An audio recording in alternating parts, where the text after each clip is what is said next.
All right, everyone, I think we're going to get started here. Call to order the meeting of the Town Council, Tuesday, May 7th, 2024, 6 p.m. here in the Yucca room. And Tom, we need to report out from closed session? Yeah, just real quickly, the Town Council met in closed session with respect to the one item on the closed session agenda, and there's no reportable action. That concludes the report. Okay. Call to order, please. Council members Abel. Here. Dennison.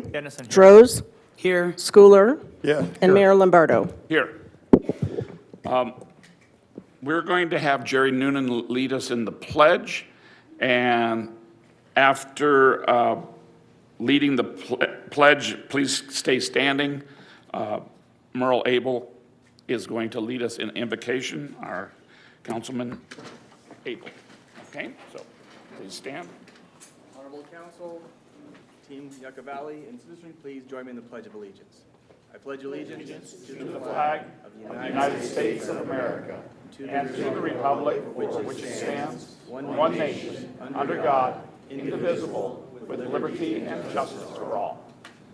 Remain standing. Please join me. Heavenly Father, we thank you for the opportunity to come together as a community. We thank you for this beautiful weather that you've provided us and for the sense of community that we have. Help us never to take it for granted. We also thank you for all those that are here tonight that are leaders of nonprofits, volunteers, those in public safety, that they're here serving our community. We thank you for our Marine Corps base and all those that serve there as well. Continue to watch over us. Give us wisdom as we make decisions on behalf of this community. And again, give us a hedge of protection as we go from here, and help us to represent you in all that we do. And we thank you now in Jesus' name. Amen. Amen. Thank you. Okay, so let's start off with presentations, introductions, and recognitions. And we have introduction of new employees. Revi, if you would please join me up front.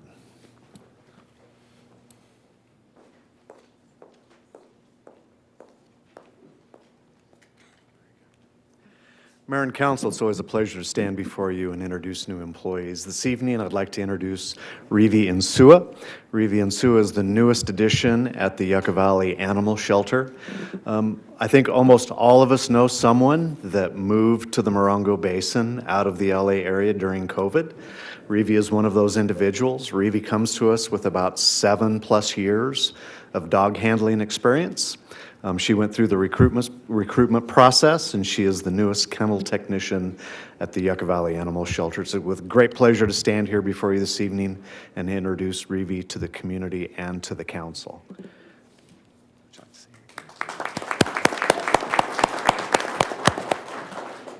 Thank you for having me. That was short and sweet. Welcome to the family. All righty. And that was all the introductions.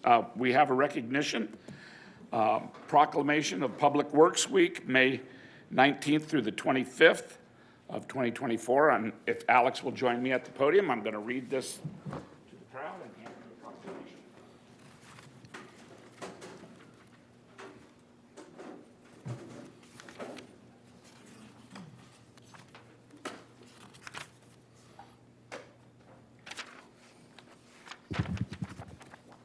Whereas the Public Works personnel focus on infrastructure, facilities, and services that are of vital importance to sustainable and resilient communities and to the public health, safety, and quality of life of the people of Yucca Valley, and whereas Public Works personnel of the town of Yucca Valley are responsible for maintenance, planning, design, and constructions of streets and roadways, parks, playfields, open space, public buildings, and fleet maintenance.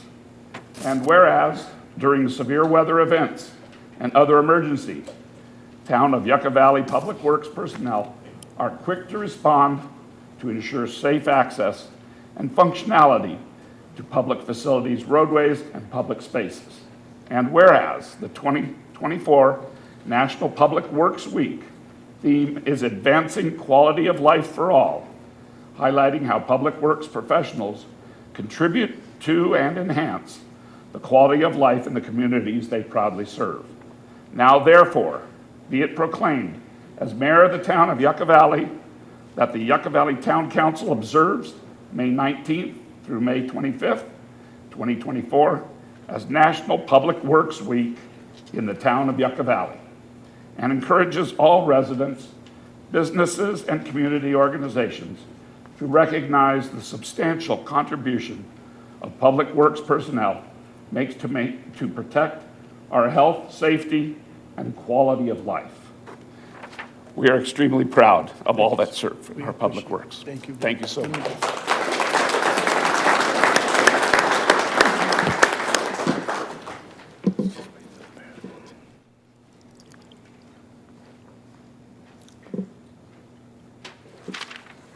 Thank you, Mayor and council members, for this recognition.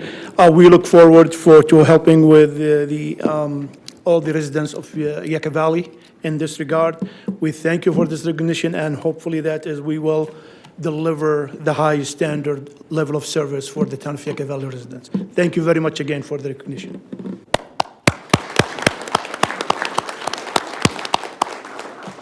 All right, very good. Thank you, Alex. And thank you, all the public employees. Let's go to approval of agenda. Mayor, I'll move approval of the agenda. Mayor Dennison will second. Okay, very good. Council members Abel, Yes. Dennison, Yes. Droz, Yes. Schooler, Yes. and Mayor Lombardo. Yes. All right, onto the consent agenda. That's items 1 through 7. All items listed on the consent agenda are routine matters as formal documents covering previous town council instruction. Items are enacted in one motion and a second without separate discussion unless a member of the town council or town staff requests dialogue on a specific item at the beginning of the meeting. Requests for public comment on the consent agenda items should be filed with the town clerk. Is there anybody that wishes to comment on the consent agenda? No? Okay, and let's go. I would like to have a motion to approve the consent agenda, unless there's discussion. Mayor, I'll move the item as presented for the consent agenda. And I will second that. Okay, Council members Abel, Yes. Dennison, Yes. Droz, Yes. Schooler, Yes. and Mayor Lombardo. yes. All right.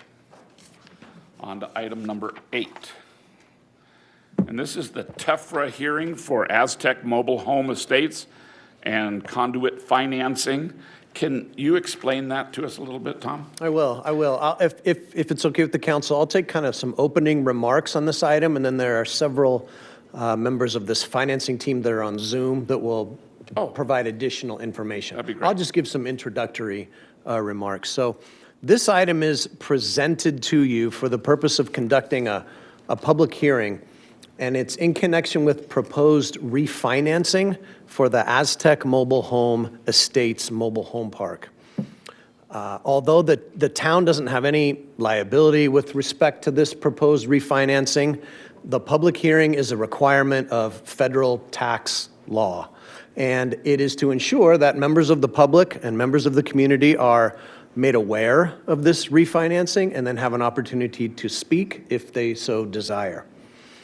The refinancing is proposed by Caritas Affordable Housing, and it's packaged together with a number of other Caritas projects across the state. It's going to provide additional funds for improvements at this mobile home park. So following the public hearing, you'll be presented with a resolution, and you'll consider adoption of that resolution, and it's to authorize the California Municipal Finance Authority, which is the JPA that's assisting with this financing. It's to authorize them to proceed with the transaction. So with that kind of brief overview and that brief introduction, Anthony Stubbs, who is a member of the California Municipal Finance Authority, he's attending by Zoom, and I'm going to turn the rest of the time over to him to provide additional information and a presentation to the town.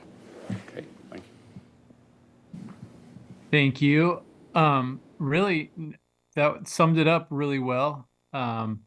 Just wanted to clarify that this TEFRA hearing is what TEFRA stands for Tax Equity Fiscal Responsibility Act. And it's simply to let people know that we are using tax exempt financing for this project and that it is for a qualified purpose. And just wanted to remind you that this is not the town has no responsibility with regards to the repayment of this debt. This is not an obligation of the town. This is a private financing between Caritas and their lender. And we are here for any questions you might have. Is there anybody in the public that has any questions about the TEFRA hearing? Okay, I don't believe there is. Is there anybody online? Nope. Okay. Let's close the public hearing and council discussion. Does anybody have any comments on it? It's pretty much a routine thing that we need to do. So I would like to have a motion to follow the staff recommendation. And So moved. I'll second. okay, moved and seconded. Councilmembers Abel, Yes. Dennison, Yes. Droz, Yes. Schooler, Yes. and Mayor Lombardo. Yes. All righty, we are now on to item 9, which is Yucca Valley Aquatics and Recreation Center Project, Town Project 6009, Award of Construction Contract, Resolution Number 24XXX, approving the amendment number 3 to the previously adopted initial study mitigated negative declaration and resolution number 24XX SRF budget amendment.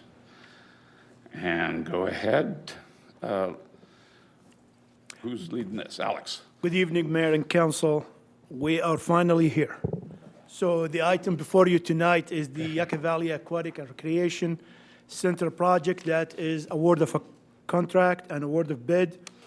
And the recommendation before you tonight is that the council adopt the resolution approving addendum number 3 to the previously adopted initial study mitigated negative declaration and mitigation monitoring and reporting program for the Perm Youth Sports Park project.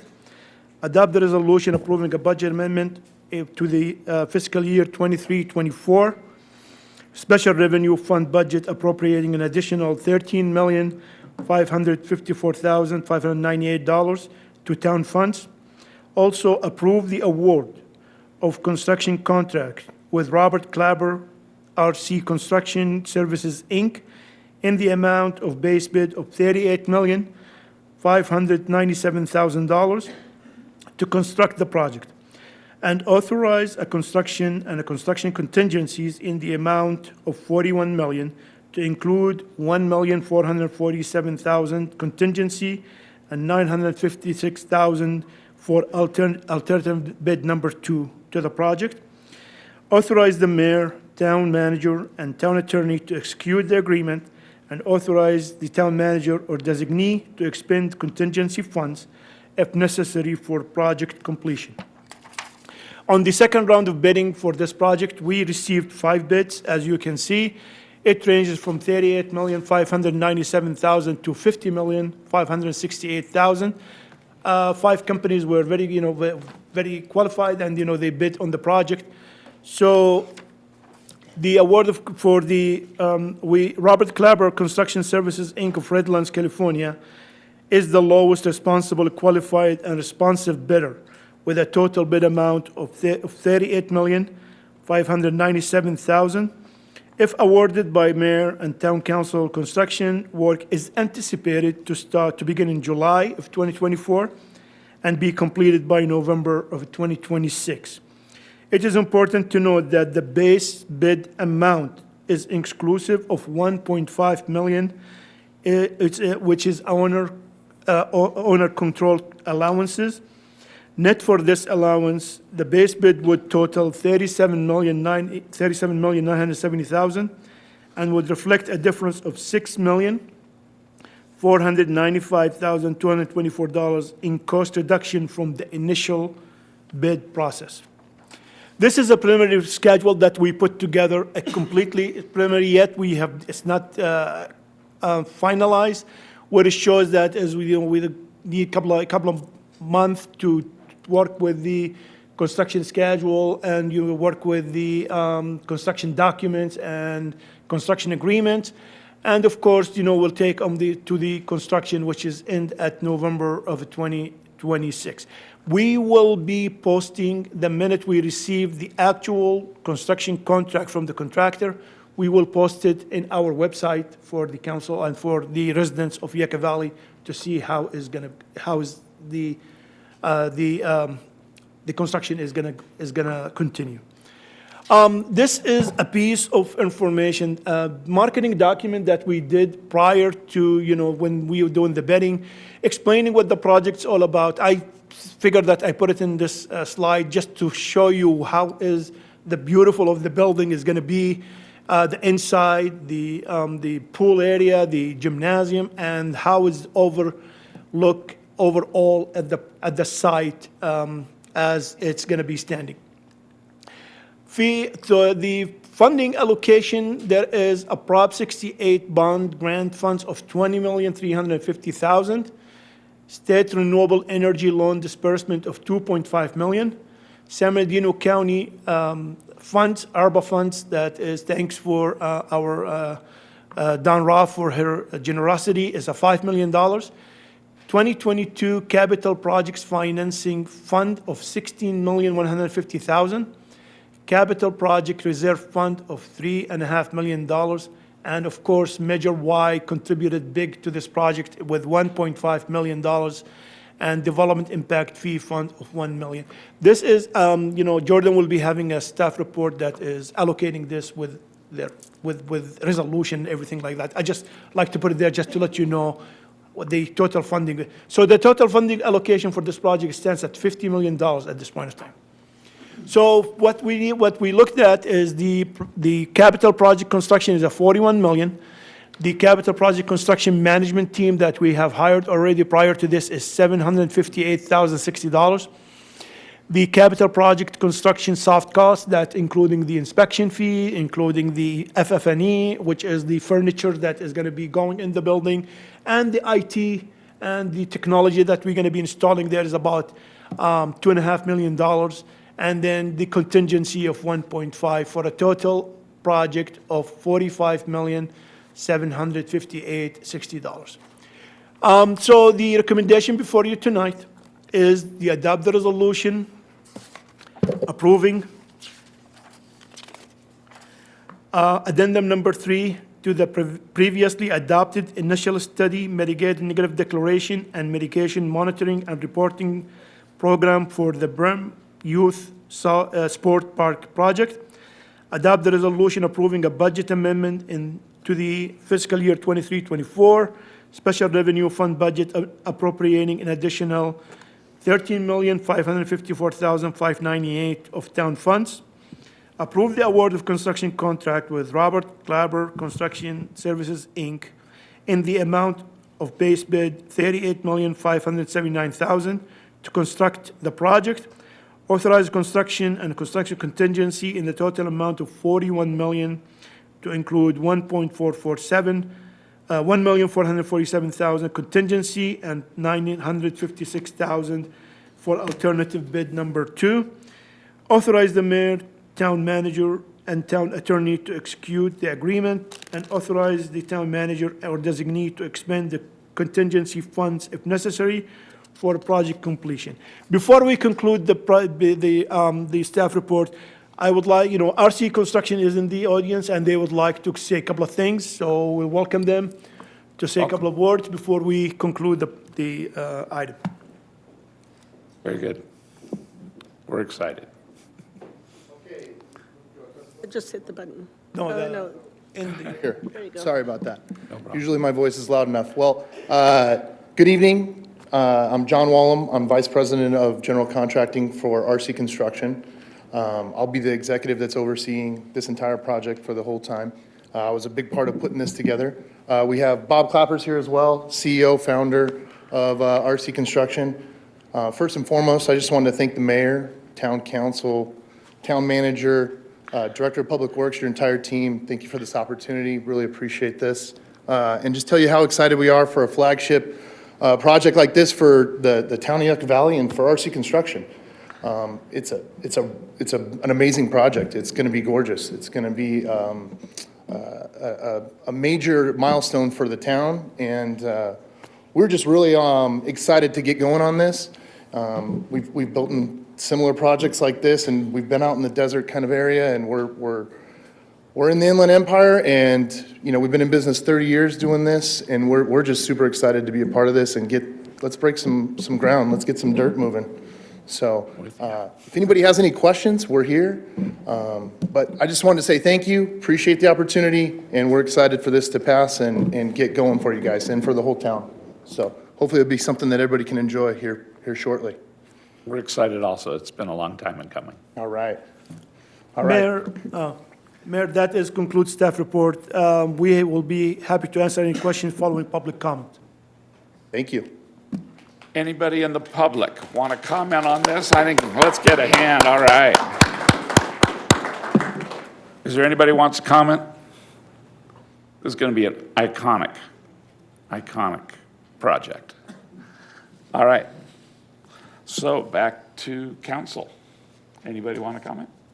I'm sure I get to go first. This is super exciting. I'm really glad to hear that the contractor is excited about it as well.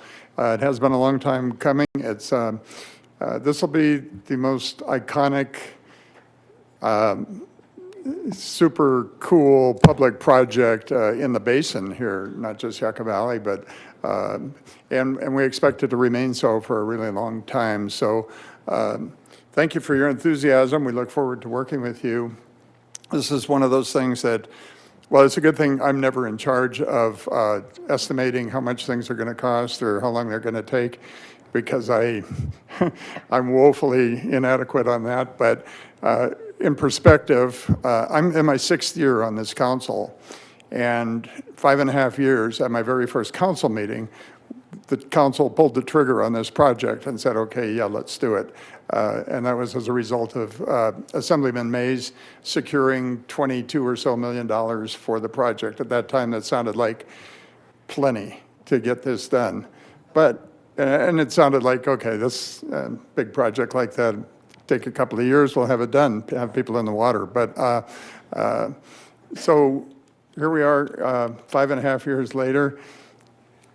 Looks like the project will be done at the end of my 2nd term on the council, so 8 years later. It's from that first pull the trigger. So things always take longer and cost more than I think they should, but it's super exciting to see this happen. I think the community is going to benefit tremendously for years and years to come. So thanks for your enthusiasm. We look forward to working with you.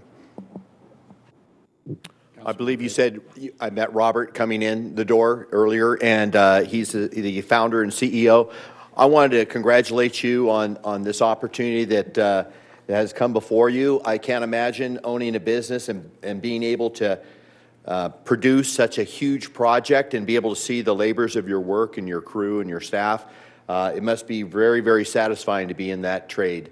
As Councilmember Schooler said, this is a iconic building. This is a project not just for Yucca Valley, but for the Morongo Basin. A lot of eyes will be on this project.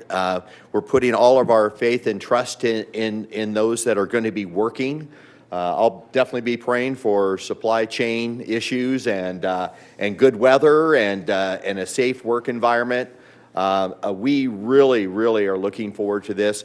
I don't think of all the projects you've dealt with in the past, you're going to find a more appreciative community than this one when you're building something of this stature.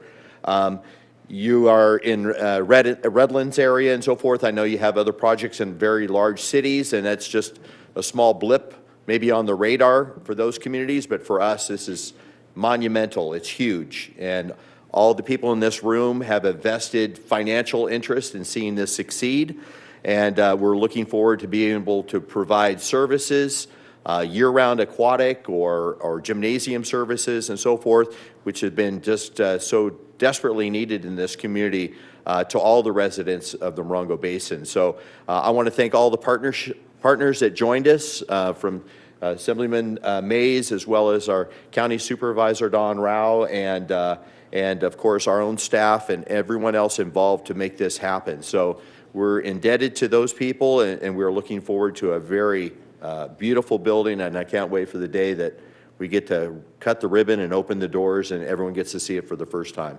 So congratulations to you all. Very good. Councilmember Dennison. Yeah, thank you, Mayor. I just want to thank everyone once again. It's been said wonderfully already. I'm glad Robert Clapper Construction was able to come through and work with our staff to make this a possibility. It's been a long road, as you heard, the many-year project, but it is a 50-plus year project that we're building here for our community. And this would have never happened without the vision and the trust of our state representative, Chad Mays, and also continuing to support us as costs escalated due to COVID and other supply chain issues and labor costs. It did expand in cost. Our supervisor, Don Rao, was able to come forward, and most of all, thank you to the community for helping us vision this project, to build the picture that you saw on the screen earlier, to give an idea to the community of what they were investing in. And everyone that's here that has supported us with Measure Y. So Measure Y funding was a big component of this project, and it will continue to serve us well into the future. Because during this project, we've also included in the cost of operation. So it's not something that once it's built, it'll become a problem child. It will be something that we will love to have grow with us in our community and be part of our large family. So thank you. I can't wait to be there with the rest of the council and everyone involved to just jump in the pool. I'll cut the ribbon maybe if it's there, but I'm going to jump in. So thank you again. Mayor Pro Tem Droz. Thank you for the great presentation. I just want to say thank you to Chad Mays and Don Rao for all they've done for this community with the funding, a lot of the funding for this. And also, of course, Measure Y, like was mentioned before. But I've noticed the word iconic mentioned 3 times tonight already, so this is the 4th or whatever. And this is iconic. This is something that's going to go way into the future. Me and Curtis were talking about this, but this is like beyond us, you know? I mean, you know, however long we're on the council or you're the town manager or we're all doing our jobs, you know, 30, 40 years from now, this is going to be a big part of this community. And so this is a huge step. We've been waiting for it for a long time, so this is really a great moment for Yucca Valley, and it's a great time to be part of the community and part of the town council and part of the town. And thank you to everyone that was a part of this. Yeah, we're really excited. This is going to be a big, big project, and it'll be something that Yucca Valley can be proud of way into the future. The facility will allow us to host other swim teams and things for events. And the gymnasium will be a great addition. Just really excited to see it happen. This is one of the reasons why I started to be interested in being on the council. I think it was 12 years ago, is when my kids were young. There was no place to go swimming. The high school pool was working, but it was not what it should be. And it was, we needed to upgrade it. And here we live in the desert, and the kids didn't have a really nice pool to swim in that was open enough of the time for them to use it during the summer.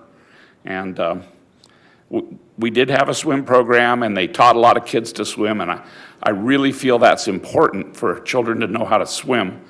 And we did a great job with the pool that we had at the high school. but this is going to be spectacular. And I want to thank everybody that made this happen. It's been a long time in coming. I hope I get reelected in November so I can actually be there when it happens. This is something that's been near and dear to my heart for a long time. And I'm excited to see it happen. So, no further ado, let's have a vote. So, Mayor, with that, I'd like to go ahead and move the item as stated by staff, the items on the recommendation to the town council, and that was the 5 items that was worded. Okay, So and I'll I move would the like item. to second it. Okay? Councilmembers Abel, Yes. Dennison, Yes. Droz, Yes. Schooler, Yes. and Mayor Lombardo. Absolutely, yes. All right. On to to item number 10, which is the Revenue Measure Oversight Commission appointment. And it makes me very happy to see so many people in attendance. Good evening, Honorable Mayor and Council. This item is for the appointment to the Revenue Measure Oversight Commission. In February of this year, we received a resignation letter from Commissioner Huntington, which created a vacancy on the commission. During a public recruitment period, 5 applications were received by those interested in serving on the commission. The Revenue Measure Oversight Commission appointments are at the council's discretion. It is at the pleasure of the council to consider the appointment or to request an additional recruitment period.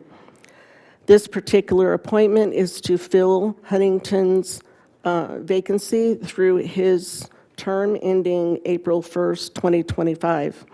So the recommendation this evening is to consider the submitted applications and recommend the appointment of an applicant to the Revenue Measure Oversight Commission for a term ending April 1st, 2025. And this concludes the staff report. I'd be happy to answer any questions you may have following public comment. And I believe that we may have a few of our applicants in attendance this evening if they would like to say a few words.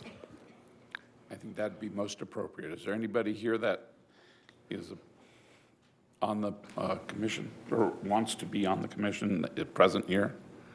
Please come forward. State your name and tell us a little bit about yourself.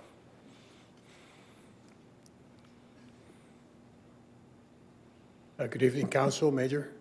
My name is Jerome Monet. I've lived in Yucca Valley over 12 years and in the Morongo Basin over 30 years. I'm a retired Marine, and I had fiscal responsibilities in the United States Marine Corps. I feel like I wanted to do something back to the community, and I feel this is a great opportunity for me. So, thanks. All right, we thank you. Good evening, how are you guys? I submitted my application and kind of the same hopes as he did, that to serve my community and to just get myself involved in the community and its progress. Just like with the funding of the pool and that moving forward, those kind of things excite me as well. And not only just that project, but many more to come. Great, thank you. My pleasure. Emeterio Jimenez. Jimenez, okay, got it. Is there anybody else? Is there anybody online? No? Okay. Is there anybody in the public that would like to make comment on what we're looking for or should be looking for as a commissioner? All right, then let's bring it back to the council for discussion. Do you want to lead off, Councilman Dennison? Absolutely. I want to thank all 5 of the applicants for putting in a letter of interest in this position. The Oversight Commission is very valuable, as you heard me speak earlier about Measure Y and the importance to the community. So Measure Y and Z is a tool that we have available to us as a community, but the biggest part of that is having our community actually involved in it and not just the council. So it gives us a pretty well-rounded area. I'm very happy that 2 have shown up tonight. And honestly, reading through the applications, it was kind of a difficult decision. But I was glad to see both here tonight. And currently, from what I've read and looking at the qualifications and hearing some speaking tonight about your involvement and time in the community and your service to our country, I would like to move forward with Jerome Manny as a recommendation for the position at this time. Okay. Any other discussion? Yeah, first of all, I would like to thank, obviously, those that serve on this particular committee, and I'd like the town manager just to take a moment to explain again to the public what how the Oversight Committee was placed together and what were the reasonings behind it. And then also, I wanted to thank all those who've served in the past, because it's really sort of not highly publicized, and they do a lot of hard work behind the scenes. They don't give a lot of credit, so it is really public service at its finest. And of course, you know, our distinguished council member who served on it for so many years did such a fantastic job.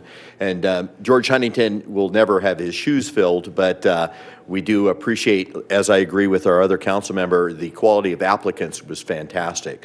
So if Curtis, you could take just a moment and explain again how it came about. Of course, thank you, Mayor and Council.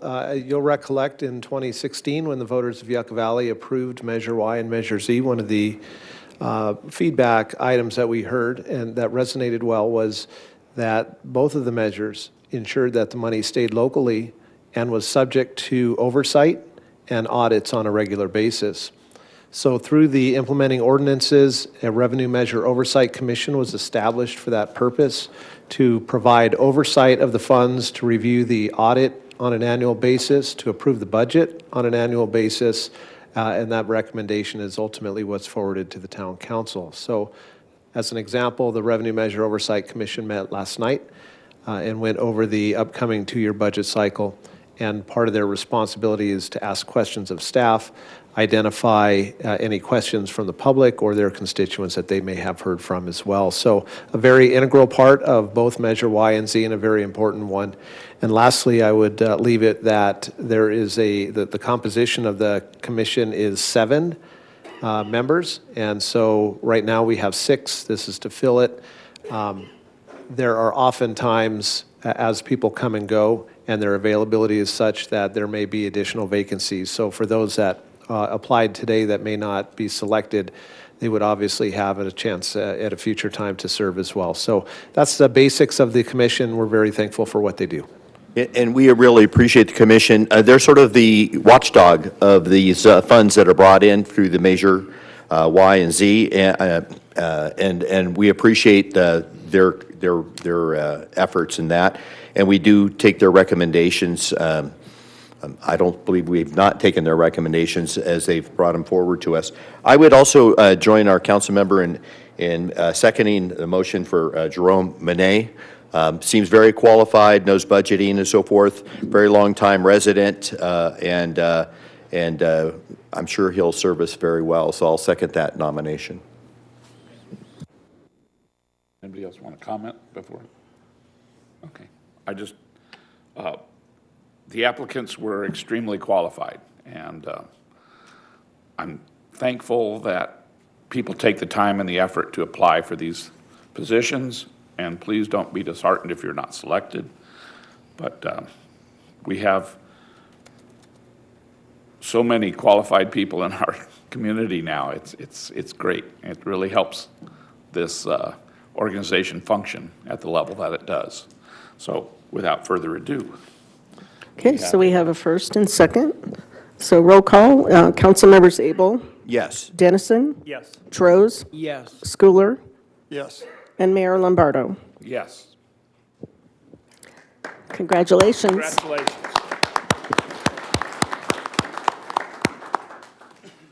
Welcome aboard, Jerome. All right. Item number 11 now is the fiscal year 2024-25 General Fund and Measure Y Partnership Funding Allocations.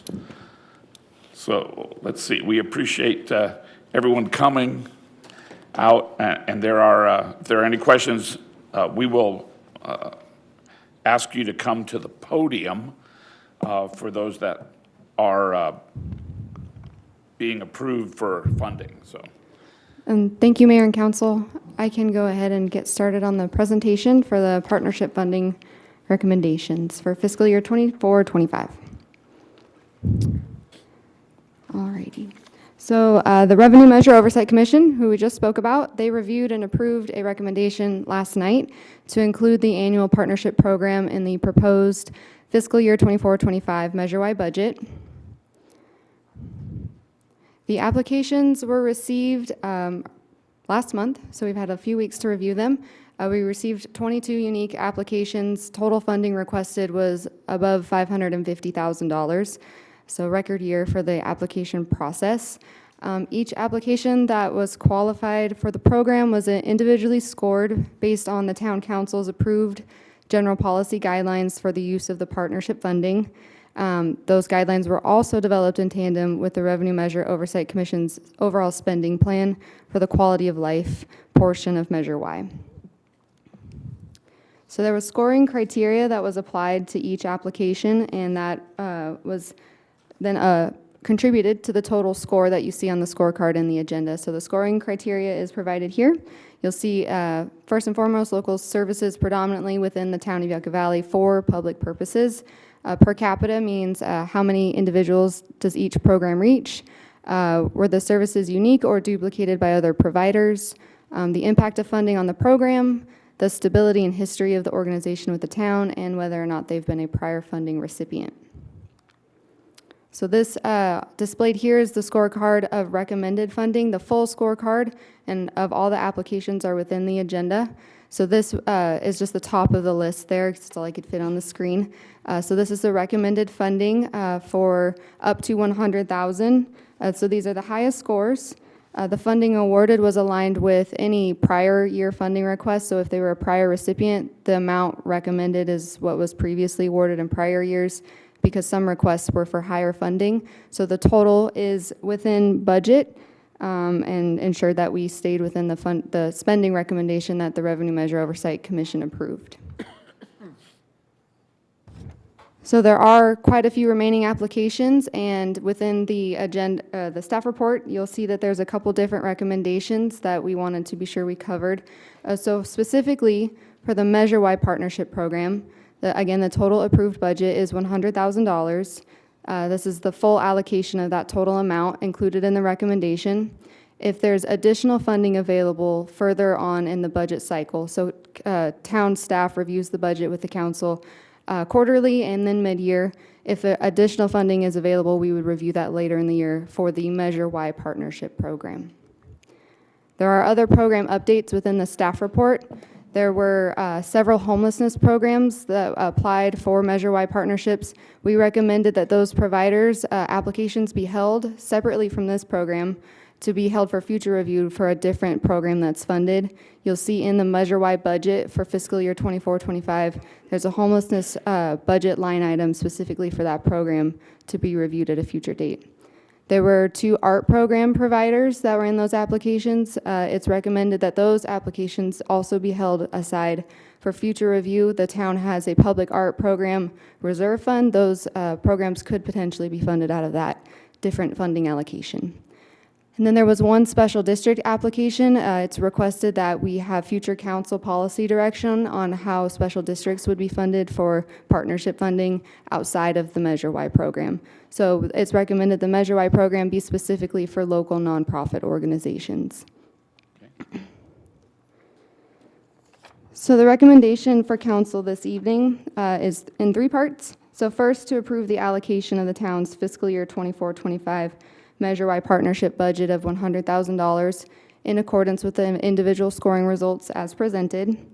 Then also to direct staff to incorporate funding for the public art and homelessness partnership programs. You'll see that in the upcoming draft budget report that staff has prepared. So we would include that in the fiscal year 24-26 adopted budget and return to council with recommended partners at a future meeting date. And thirdly, to direct staff to include Measure Y partnership funding opportunities as part of the town's annual and mid-year budget cycle as the town gains clarity on the voter-approved Measure Y funds. So just to expand on that a little bit, Measure Y is set to sunset at the end of this 2-year budget cycle of 2026. So as the town gains clarity on whether that funding will extend past those 2 years, we could return to council with additional funding. So on top of that, we thank you to finance staff for helping me. That she created a sign-in sheet so we know who exactly is here this evening. We had almost everyone confirm that they would be attending in person or online. I'm trying to get my sheet here. So of the recommended applicants, I only showed 2 that didn't sign in. So everyone recommended for funding is here. I just didn't have the High Desert Pregnancy Clinic and the Morongo Basin Tennis Association sign in. They may be here, but I didn't catch their attendance. I think they were in the back. Okay, great. So I see 2 hands there. That's should be both of them. So everyone recommended is here. They're available for questions. If anyone wanted to provide public comment, it'd be available when staff ends this presentation, and then council could ask questions if they'd like on specific applications. You bet. That concludes my presentation. Thank you. Okay, thank you. Is there anybody in the public that wants to comment? Otherwise, we're going to move forward kind of to, So Mayor, we have plenty of requests to speak okay. on the item. First is Melanie Shannon. And then following by Aiden Salvador and Bill. State your name and your city of residence. Melanie Shannon, Yucca Valley. Okay. First and foremost, I would like to express my deepest gratitude to the esteemed members of the Town Council and our Honorable Mayor for their unwavering support and consideration for our cause. It is truly an honor to be here presenting our case for continued funding.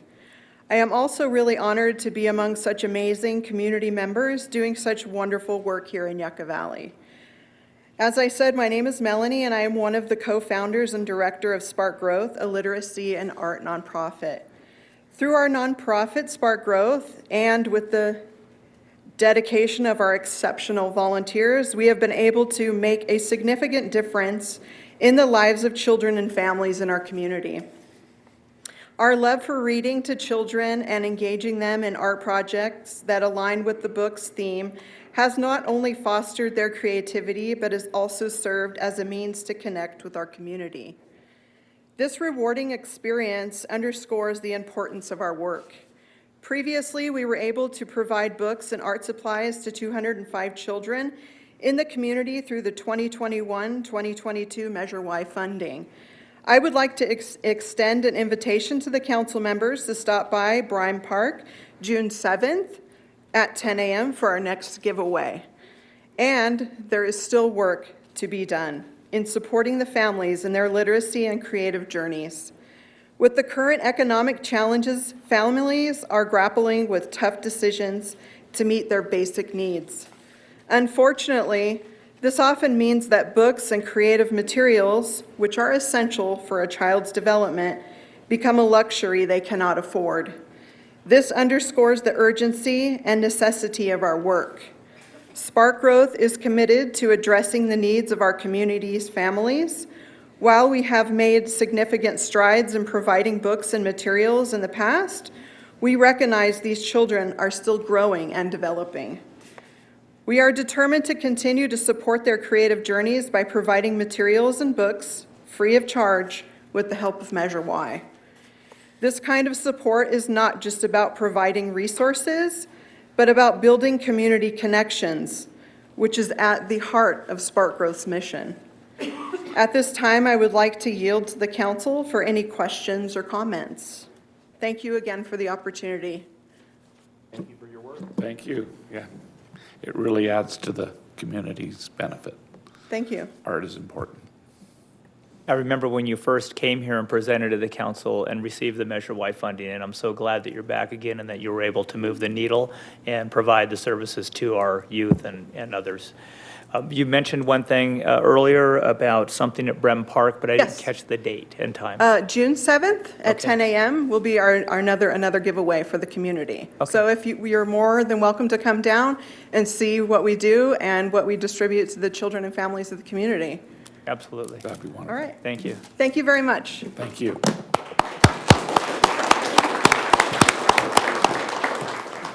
So Aiden and Salvador, I'm going to bring your group up.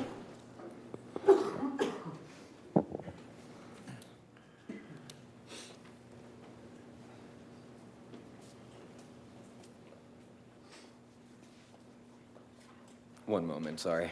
That's all right.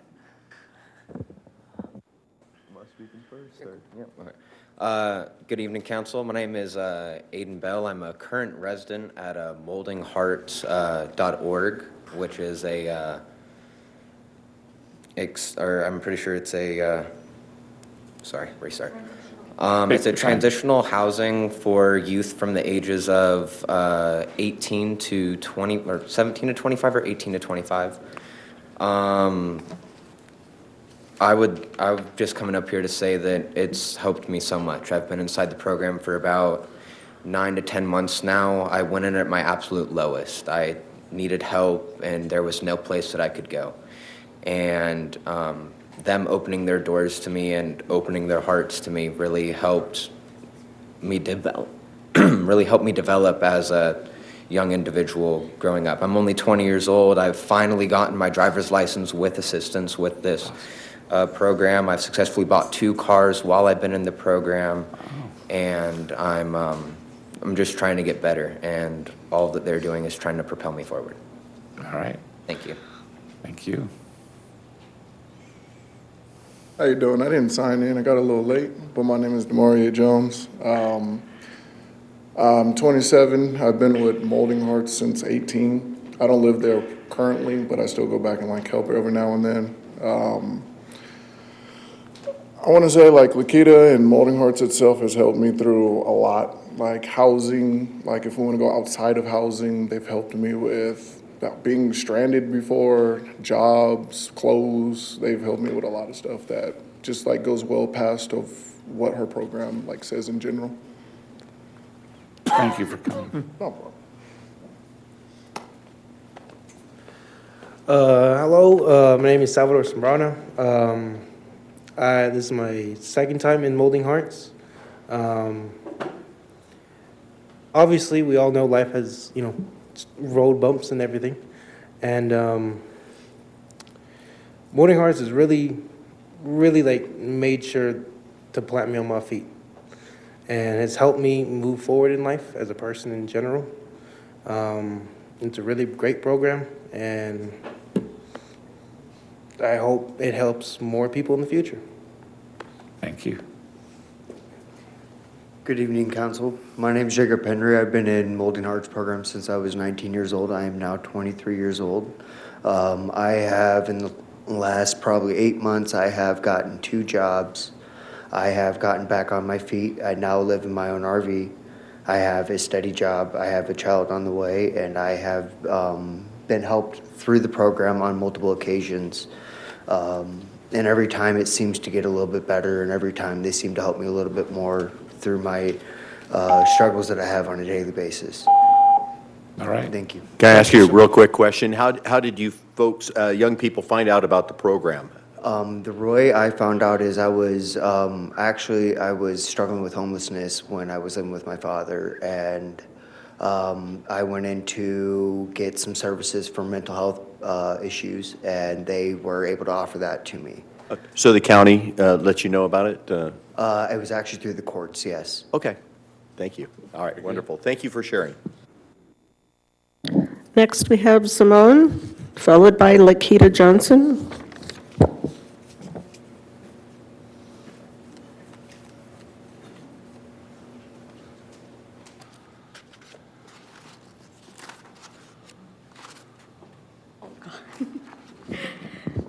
Hello, good evening, Council, Town of Yucca Valley. My name is Simone Brianna Mangubat. I too am a resident here at moldinghearts.org. My story of discovering Molding Hearts is a long one, but I'll try to keep it short. Basically, I immigrated from the Philippines around September of 2023, and I lived with my godmother in Inglewood for about 2 weeks. From there, I was 5150'd for attempted suicide due to my major depression and moved out to LA County up the hill to Joshua Tree, where I was enrolled into Morongo Oasis CRT for 3 months with basically no place to go. I was basically completely homeless all by myself. Upon my discharge, however, it was from there that I was given housing at Molding Hearts and started to build my life up from there. I came to the States with no family and no connections, but this program has helped me start off from scratch. As a result, I am in the process of obtaining my GED, and I have an internship at Reach Out Yucca Valley, which is a nonprofit program for substance abuse prevention. Long story short, if it wasn't for Molding Hearts and Ms. Lakita for providing a roof over my head, I would not be in the spot where I'm standing now, and to them, I am grateful. And I am sure future clients will be as well. Awesome. Thank you for sharing. Lakita Johnson, and then we'll have Kimberly.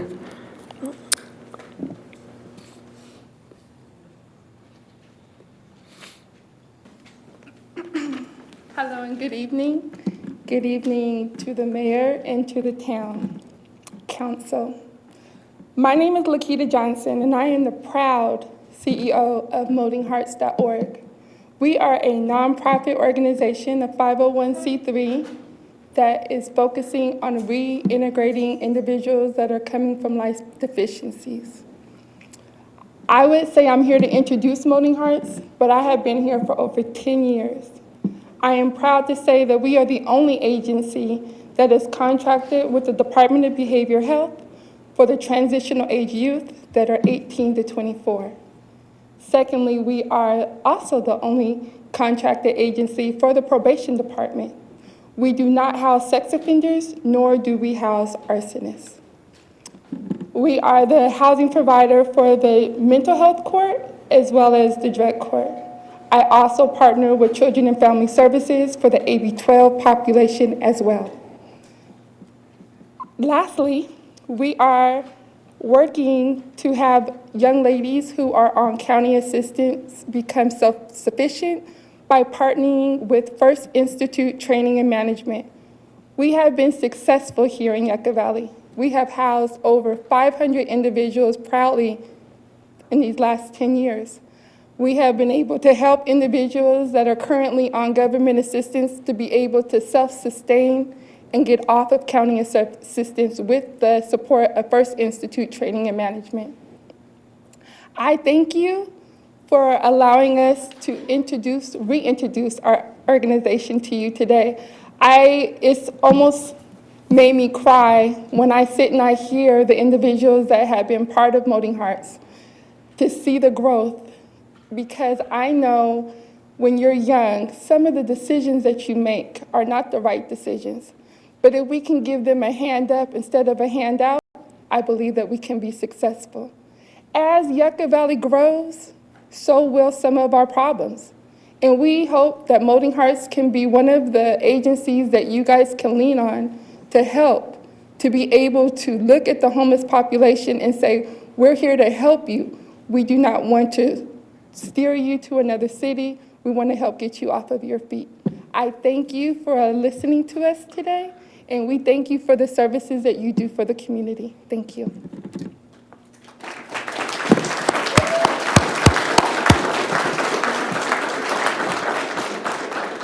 Hi, my name is Kimberly Bejarano. I, as well, was a client with Molding Hearts. You guys got the gist of what she does for the younger ones. Me and my fiance were actually in the housing via parole and probation. We have both successfully completed it due to the resources that we were given while in the program. And today we can say 3 years later, we're in the process of buying our own home. We've both gotten successful careers, and neither one of us would have been able to do it without the help of Miss Lakita and Molding Hearts. Thank you. Wonderful.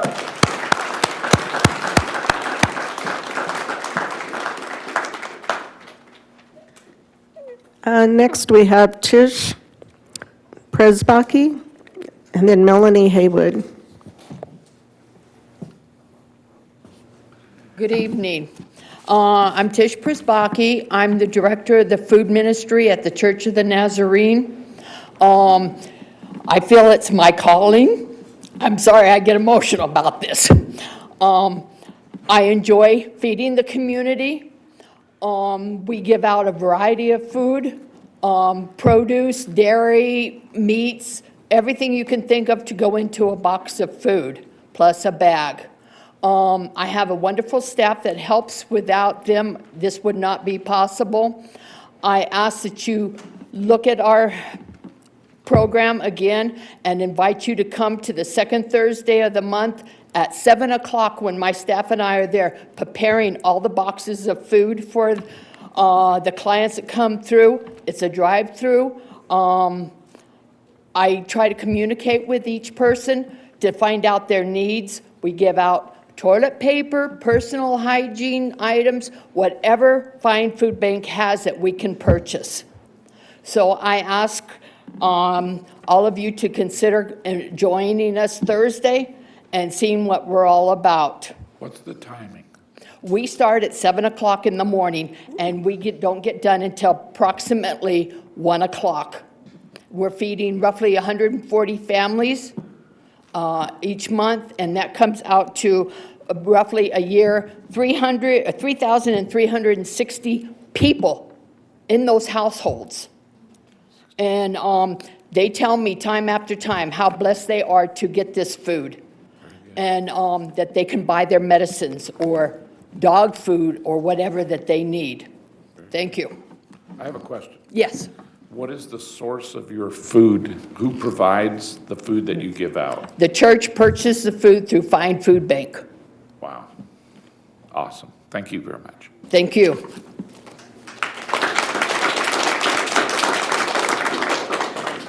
Hello, I'm going to piggyback on Tish. I'm here with her, and there's some other of our volunteers. There's about 7 of us here that volunteer with the Yucca Valley Church of the Nazarene. So, hello, Mayor Lombardo, Town Council, town staff.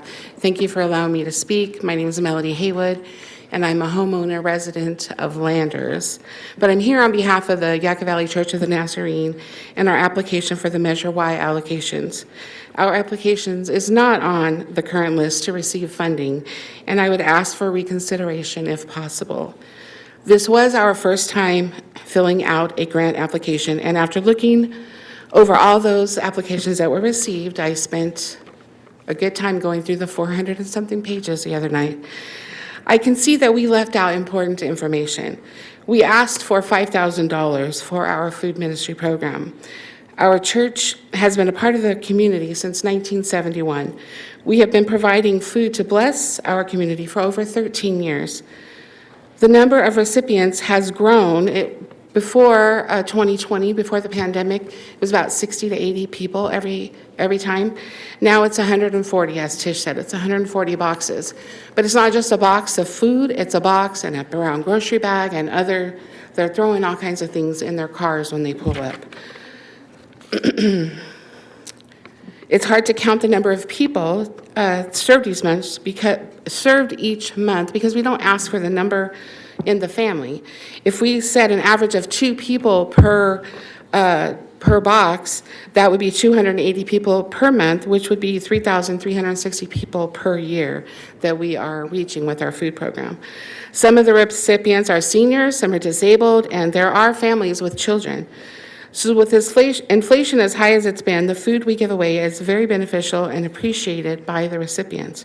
In addition, we have what we call the Caring Cabin, which is basically a building where we organize donated clothing and other small household items to give away for free. Some of the people come 2 to 3 hours early because the food giveaway is not till 11:30. Even though they come at 7, they can't start handing anything out till 11:30. So, but the people come early. And so they want to be in front of the line to get the food. So while they wait, they can walk over to our cabin and pick out any clothes, shoes, et cetera, that they need and take them for free. The main reason we're asking for assistance is because our church has gone through changes since 2020. The pandemic has affected our church along with the many churches across the country. We are on our 3rd pastor in the last 4 years and have had many of our families change churches due to those leadership changes. And we also have had many families move out of state. With that said, our giving is down 30% from the pre-pandemic offerings. It costs us at least $500 a month to run this program. We travel down to the Fine Food Bank in Indio to get the food, so there are costs associated with that. We are committed to continuing to help the community with our food ministry, but could really use some financial support. Thank you. Thank you.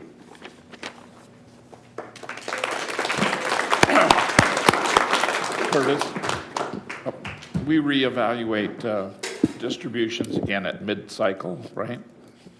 As was presented in your staff report, the council has numerous opportunities to reevaluate times of reconsideration of whether it's in the current cycle or whether we do it as part of a mid-year budget review or additional clarity in your Measure Y funding becomes available. That may be another opportunity for the town council to reevaluate.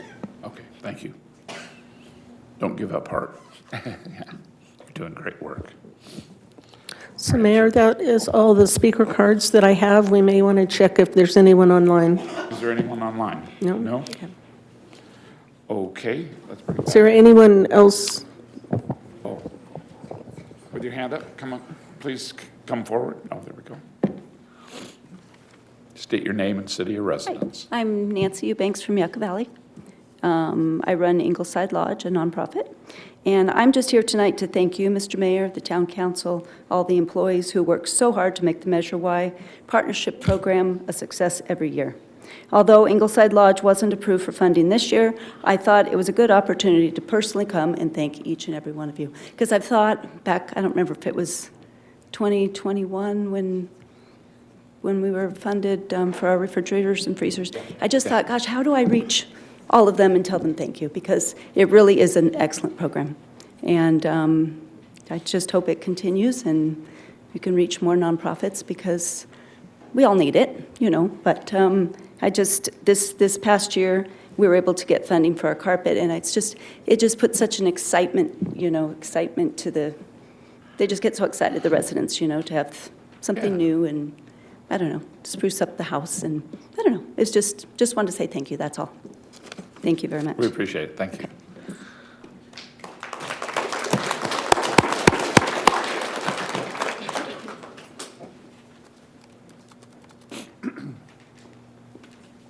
Good evening, gentlemen. I'm Edward Corrick. I am a board member with Amy's Purpose. Some of you know me as the volunteer at the local senior center. Spent a lot of time doing that. I would like to extend our thanks for your generous approval of our grant last year. We were able to send two very qualified young people to veterinarian school. We paid full scholarship for them. I'd like to ask for reconsideration for this year as well. If you know me, you know I'm very tenacious. I'm going to spend a lot of time at the high schools and at the college for career days. Finding it, we're in desperate need right now for veterinary assistants, veterinarian techs, and veterinarians. It's very, very low right now, and we need them. And I think they just need the opportunity to see we're there to help them get through this journey and make them, you know, a valuable part of our community here. Thank you. Thank you.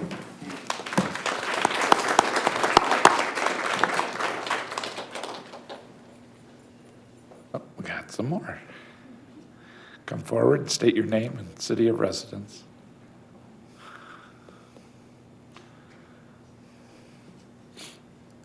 Good evening. Hi, my name is Shannon Lamoureux. I'm from Yucca Valley, and I'm here on behalf of the Morongo Basin Competitive Dance Team nonprofit. I would like to personally thank the town council for awarding us this grant again this year. With last year's funding, we were able to give several scholarships to substantially help 16 dancers and families in their competitive dance journey. Some of them are here with us today. Hey. We have Jadalyn, Kendall, JC, and Mandisa, Very nice. and a few of the moms. This grant has helped give these dancers' families the extra financial support that they needed to afford their children more opportunities throughout the season. We are so proud of them and all that they have accomplished this year. Several of the dancers standing before you today have won cash scholarships to dance conventions, scholarships to train in New York City this summer, special judges recognitions, and a plethora of overall accolades all over Southern California, representing this small town with pride. Without that grant money, none of them would have had the opportunity to perform and achieve their goals as dancers. I can't tell you how important it is working with the youth of our town. We are so blessed to give these kids amazing opportunities and to be positive role models for them. We are thankful to teach our youth dedication, professionalism, teamwork, hard work, the experience of healthy competition, and of course, the joy of dance. We look forward to another successful year and thank the town council members again for considering us. Thank you. We thank you for members of the community like you too. Thank you. That lead.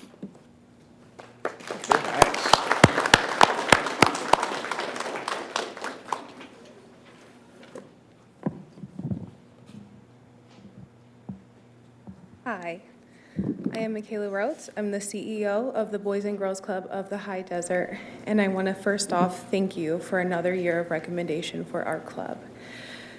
As most of you know, our club has been serving this community since 1983, so June, that makes 41 years of service to our youth. Our club provides before and after school service to ages 5 through 17, but we also provide summer camp and holiday camp. These funds that you give us are the reason why we are able to continue to do what we do.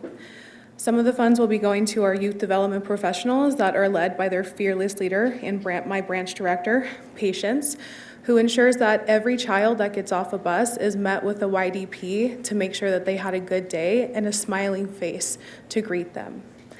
Another portion of these funds are going to go to our scholarships so that kids and families who are not able to afford our program can come and ensure that their child is in a safe and second home. The other things are going to go towards deferred maintenance needs for our facility that really need to be addressed. I would like to also thank the council for giving our club support throughout this many, many years and for the continuance of the care and passion that you have for what we do. I appreciate you all. Thank you very much. And we appreciate you too.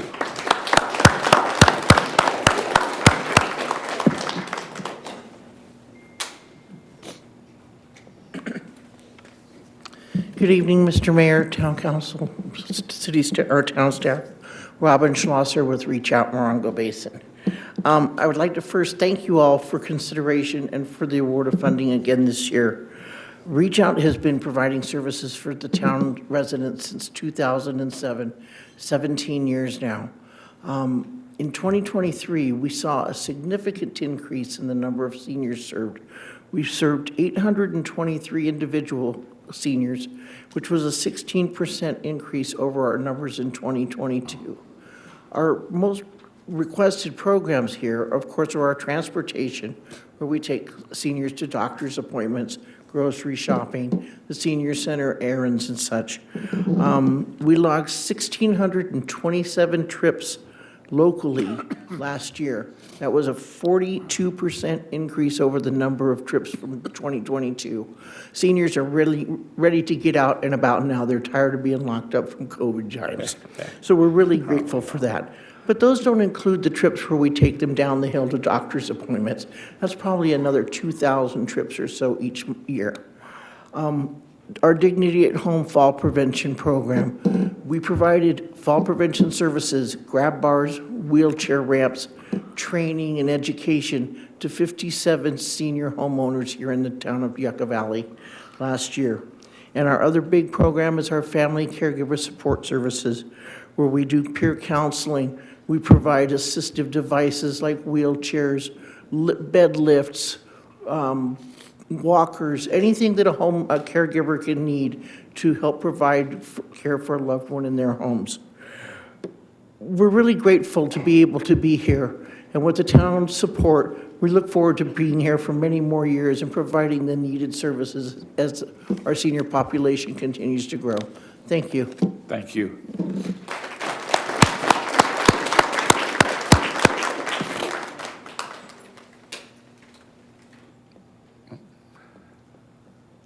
Good evening.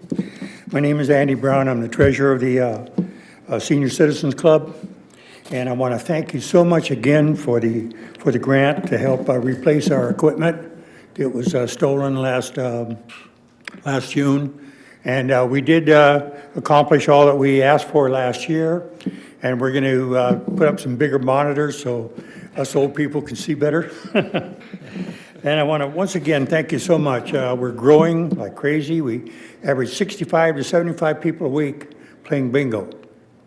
And our thrift store is doing very well, too. It's totally self-supporting, all from donations. We charge very little. Sometimes people don't have any money.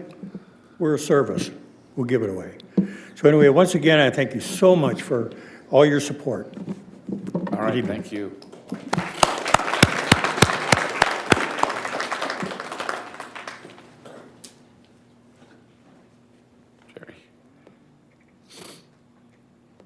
Honorable Mayor, Council, you know me in another capacity. I often spend time in this room, and I'm very honored to do so and serve this community. I'm here today in a different capacity. I'm here as the interim president of the Yucca Valley Airport District L22. I want to let you know that we were the recipients about 3 years ago. The airport was in disarray. There was tumbleweeds the size of Volkswagens growing up in the middle of the runway. And it was something that's been very near and dear to me since I was a child. We threw up what basically amounted to as a Hail Mary, and that Hail Mary was caught by this council and by the Oversight Board for Measure Y in a true partnership. It created a catalyst for us to add to that, to the tune about the catalyst of the grant was about 10% of what we ended up spending, and we got the first fully paved airport since 1986. So I'm here to thank you for your wisdom in that decision. Thank you for the continued partnership. Thank you for Measure Y and to be here in support of Measure Y. By the way, I've been a citizen here for 3 generations, and I attended Church of Nazarene Sunday School when I was 5 years old. So. I know I was sitting in the right place. You know, the airport is such an important part of the community. I know that we're looking at ways to maybe in different capacities that we can continue funding.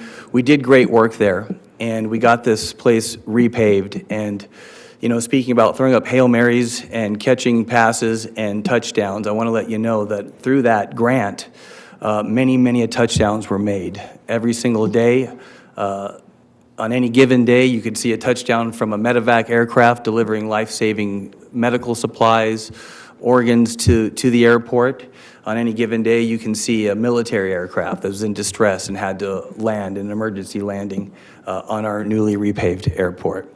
On any given day, you could see a search and rescue aircraft there. You can see fire suppression aircraft there.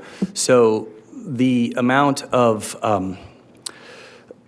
commitment and the amount of partnership is unmeasurable as to how we were able to pull this off. So I want to thank Measure Y. I want to thank the commission. I look forward to working with the oversight, the new military oversight individual that came on board. We can talk about the military aircraft moving forward. I know that we're looking at ways to continue to fund. We did an amazing job. We're not done yet. We'd like to get the transient parking where a lot of those aircraft reside for a period of time repaved. And so I just want to acknowledge you and acknowledge Measure Y and thank you all for your support in this endeavor. Thank you very much, Jerry.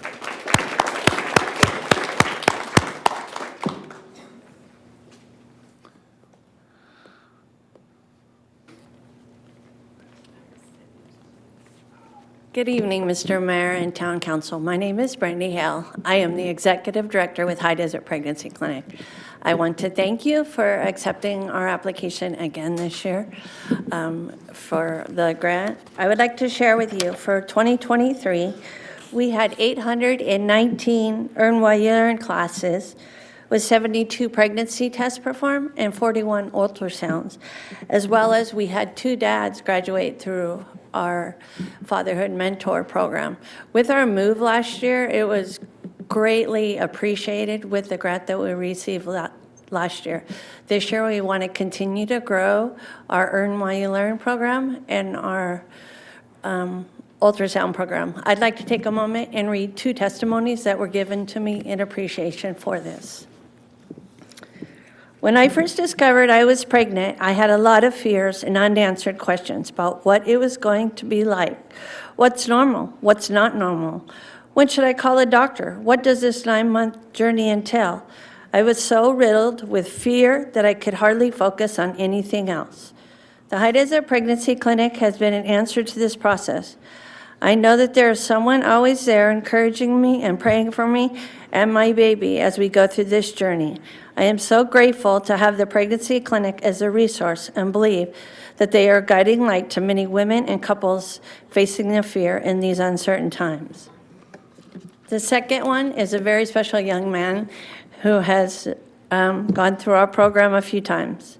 Hello, my name is Marcos Escalero. I have been attending the parenting classes and the fatherhood classes of the High Desert Pregnancy Clinic since 2014. I want to first start off by thanking anyone who has the time and the consideration to hear how much this organization has helped me out. Growing up in Orange County, California, where my environment was not like many others. My dad was an alcoholic. My mom was a working mom and went to school. So when I first became a father, I had no role model or any sense of where to begin to be a productive and safe parent. I first heard about the pregnancy clinic in Yucca Valley. I had signed up. It was only then that I learned about CPR, about shaken baby syndrome, and the many other important parenting skills that I've never heard of. They have been with me through troubles in life that I have been through. I was in and out for a while, but they would always receive me with open arms and never failed to offer prayer and encouragement to me and to continue to attend the classes that I have forever been grateful for. I now have a 10-year-old daughter and a custody of my 7-year-old daughter, as well as a new 7-month-old son. I attend classes even when I had partners join me. Today, I am a counselor with New Horizons and also with Domestic Violence Services. And all of this is because of the help and the support I have received from High Desert Pregnancy Clinic. Again, thank you very much for your consideration in helping these young men and women in our community. Thank you. Thank you.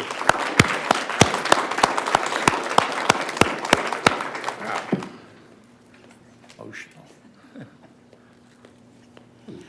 Good evening, Mayor and Town Council members, staff. I'm Diane Swallow from Yucca Valley, and when we moved to Yucca Valley 37 years ago, the first organization I joined was Seroptimus International of Yucca Valley. It's been a great organization that reaches out and helps women and girls, not only in our community, but throughout this country and throughout the world. All of our monies that we raise go back into the community, and the money that we're receiving from the Measure Y funding tonight goes to our programs that help scholarships and just mentor girls and empower them through education. And we have seen the results of that on many of the girls that have come through our programs in past years. Some of that have now are members of Seroptimus and have been successful, and we just thank you for your support and all that you do for our community, and we'll continue doing it from our end. Thank you. Thank you.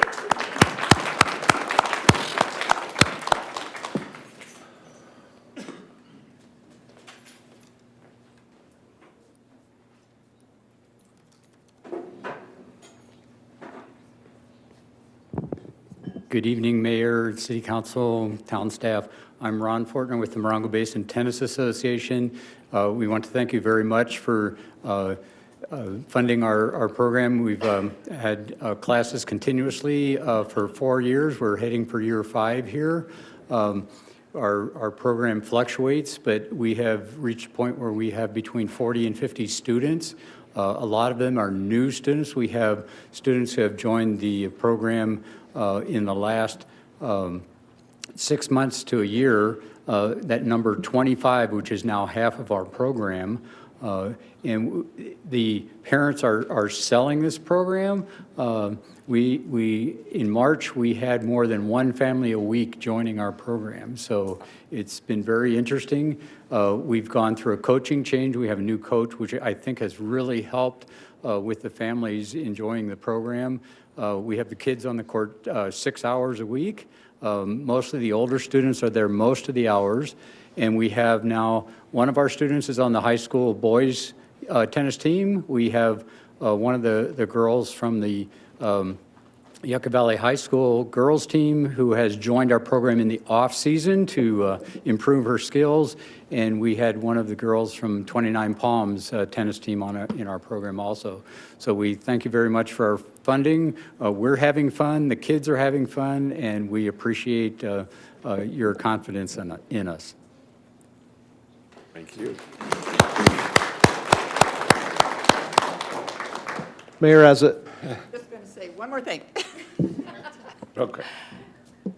This is a recipient of one of our scholarships that we've given in the past. She just heard me speak. She said, I got a scholarship. She's a nurse now, and I just wanted to show you what these funds go to. Here it is. So Amber is one of our recipients and has made a great career of herself and has her daughter here for the dance. And so, again, we just thank you.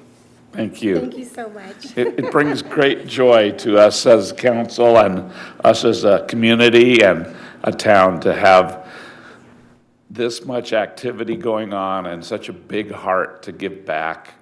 And we are so thankful for Measure Y. It has really helped. Mayor, as your public comment concludes this evening, a couple of quick comments from staff and then a possible modification that we've been thinking about. Okay. Number one, remember on the two applications that we received regarding homelessness, the revenue measure oversight recommended an allocation of $100,000 toward homelessness and related activities. That's going to give the town staff an opportunity to work with our partners at San Bernardino County Office of Homeless Services, as well as our nonprofit providers like Molding Hearts and Morongo Basin Arch, and ultimately come back with a separate recommendation to the town council for the allocation of those funds. Secondly, on other public entities, in this case, the Yucca Valley Airport, it's also a policy conversation for the council to have, and so that would come back at a different time once we have a better handle on what any potential alternatives might look like in a partnership there, and we would bring that back to the council at that time.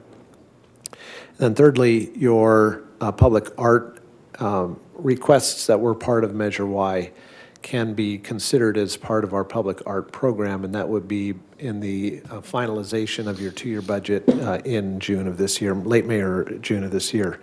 With that, Jordan, you want to just talk about one potential modification that we might suggest as an alternative for the council this evening?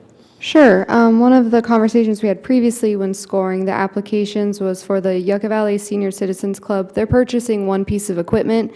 Part of the program reporting processes would make that cumbersome for just one purchase, so we could fund that with an alternative allocation that we have out of the general fund, make that a lot more streamlined, and still provide that equipment for the senior center. And then with that, that would make $5,000 available for this recommendation to be allocated to the Church of the Nazarene. So you're still within budget. We can make that happen. I think that's a wonderful idea. What do we say up here, huh? Sounds like a good idea? I'm in favor. I'm in favor too. It broke my heart to not be able to fund it earlier. So it's doing good work, and I think it's a good idea. So we're all in unanimous approval of that, so add that into the list. Yeah. And let's have a motion. Yeah, I would like to thank all the people that presented tonight, and again, appreciate that. I also appreciate, Jordan, all the work it takes, because obviously we have more needs than we have funding. And Measure Y, of course, is our funding mechanism, so it's wonderful to be able to hand out so many dollars. And I also appreciate development of the rubric to bring out, again, a more objective way of evaluating one program versus another, because you can't really do that very well without a rubric. So thank you for the development of that. We were talking up here as well, and we were thinking that, and I would agree probably with Melody Hayward's statement that probably with some modifications or different modifications on the application, it probably would have scored to where it would have qualified for the funding. So I'm glad we made the suggestion of funding in a different way so that the Church of the Nazarene could receive some much-needed funding for a cause. And it's amazing what a small group of people can do with faith to multiply the efforts of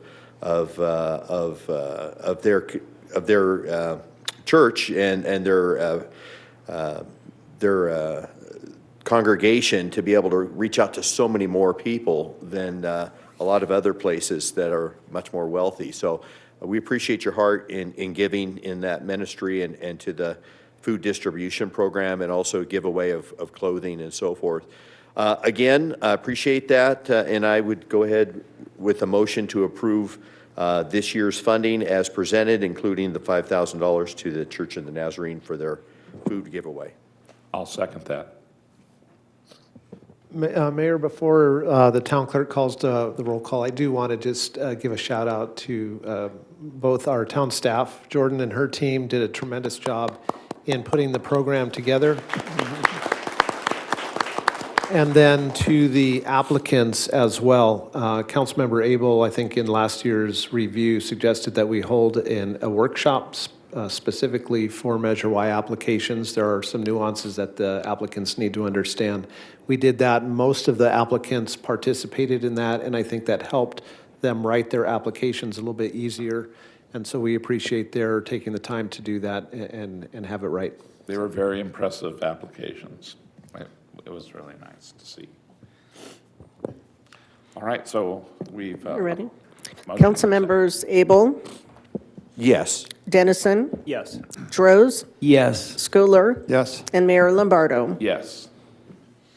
All righty, on to item number 12. Okay, item number 12, street and sidewalk vendor policy discussion and direction. All right, let's hear from town staff. Good evening, Mayor and Council. I'm going to touch briefly on why we're here and various policy of us and other jurisdictions, but the recommendation for this item is that the Town Council receives the report, takes public comments, and provides direction as deemed necessary. So town planning staff periodically receives inquiries about food trucks, sidewalk vending, other public vending. We receive approximately one inquiry per quarter, so one inquiry every 3 months for food trucks, to regulate food trucks, provide permits, et cetera. We have received in the past few months one specific request of a food truck that actually went through the process of getting their health approvals from San Bernardino County, and so there's been some level of interest on providing regulations for food trucks, sidewalk vending, other things of that nature. So on this slide, you'll see our current adopted regulations. Ordinance number 99. These first 3 rows regulate peddling, hawking, and soliciting.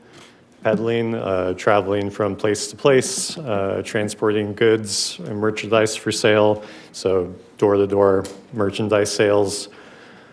Hawking is offering merchandise for sale near public streets by outcry or exposing goods. Hawking is limited to the sale of flowers, fruits, vegetables, and firewood. Soliciting is traveling from place to place, taking orders for future delivery of goods and services. So those are the 3 types of vending regulated under Ordinance 99. And then we have sidewalk vending. Selling of food or merchandise from a push cart, stand, display, pedal-driven cart, wagon, non-motorized conveyance from one's person upon a public sidewalk or pedestrian path. So basically, if you're selling along a public sidewalk.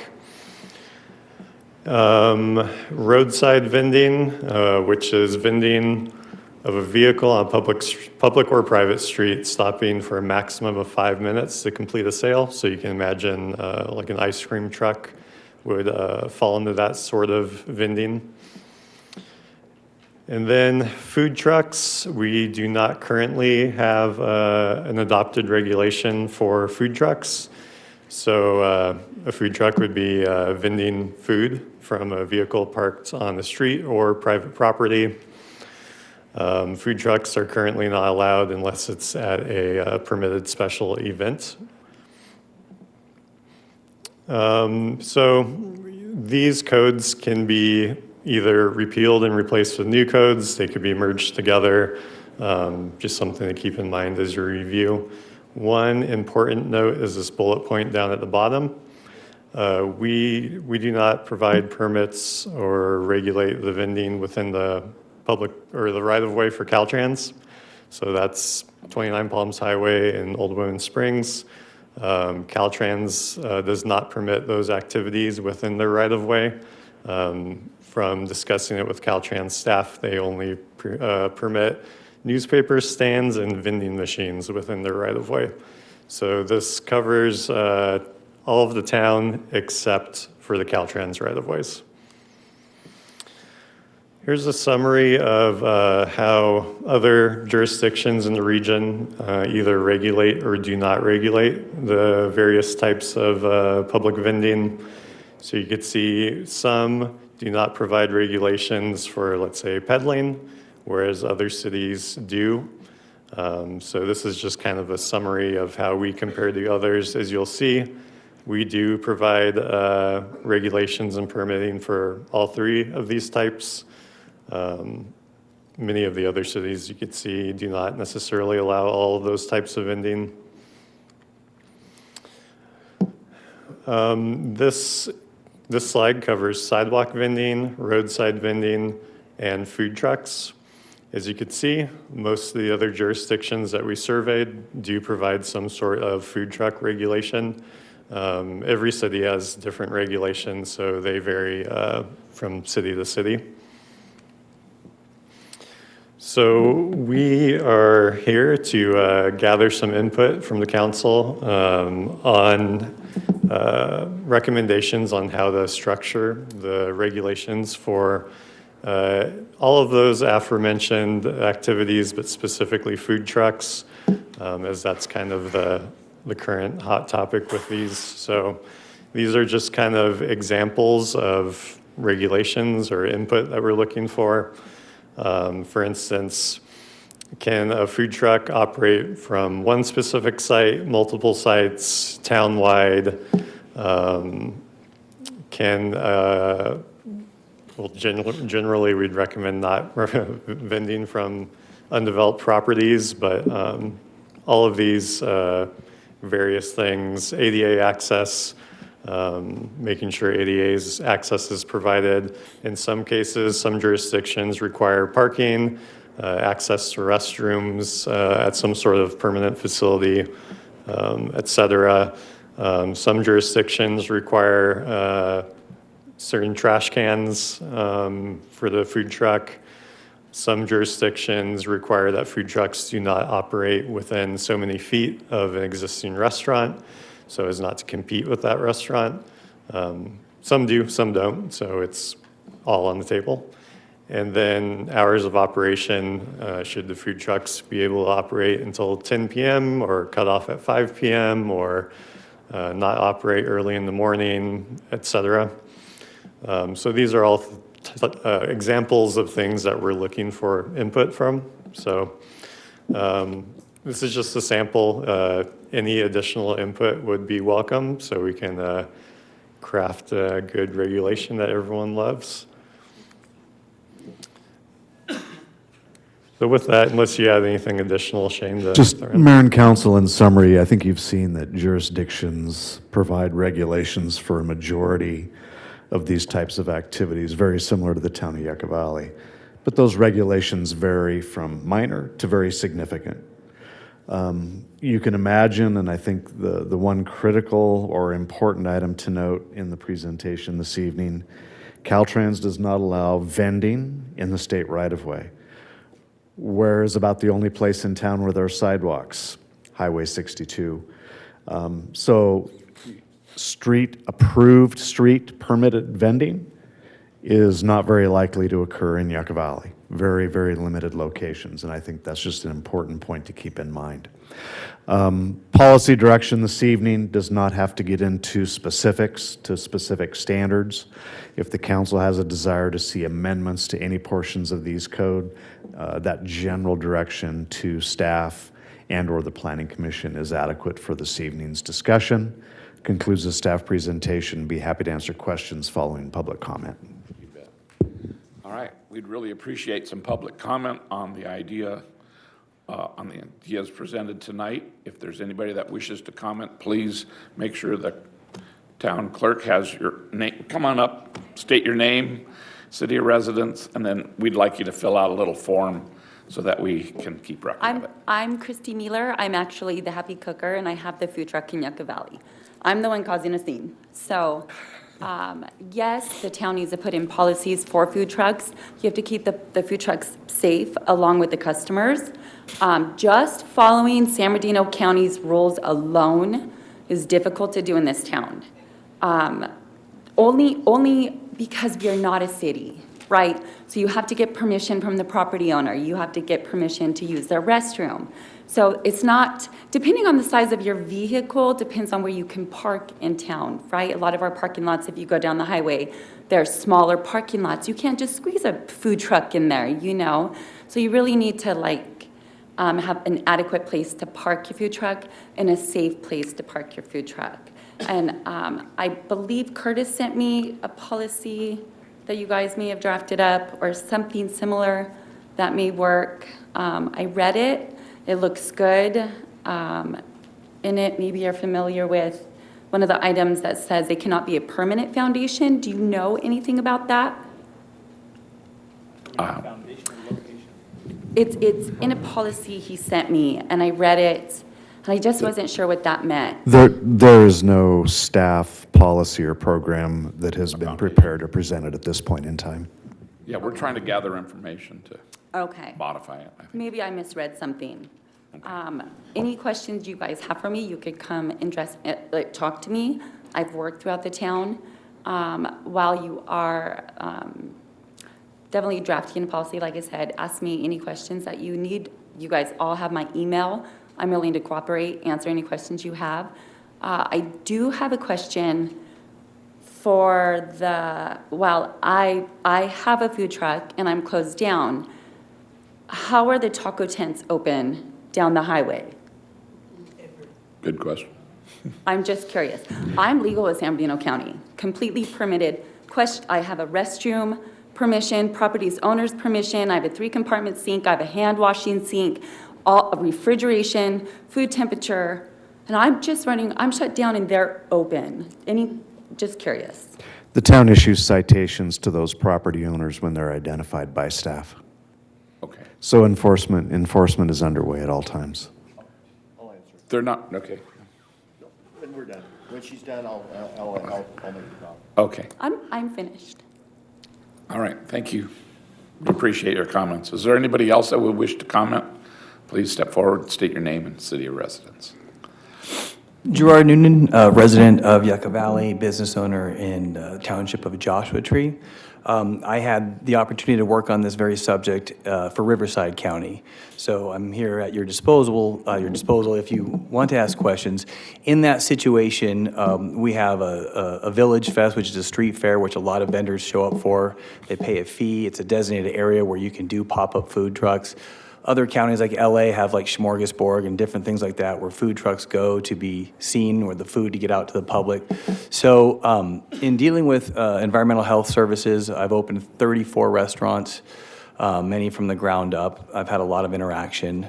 One of the things that they look for at the county level is a designated map from the city of where you would be allowing food trucks.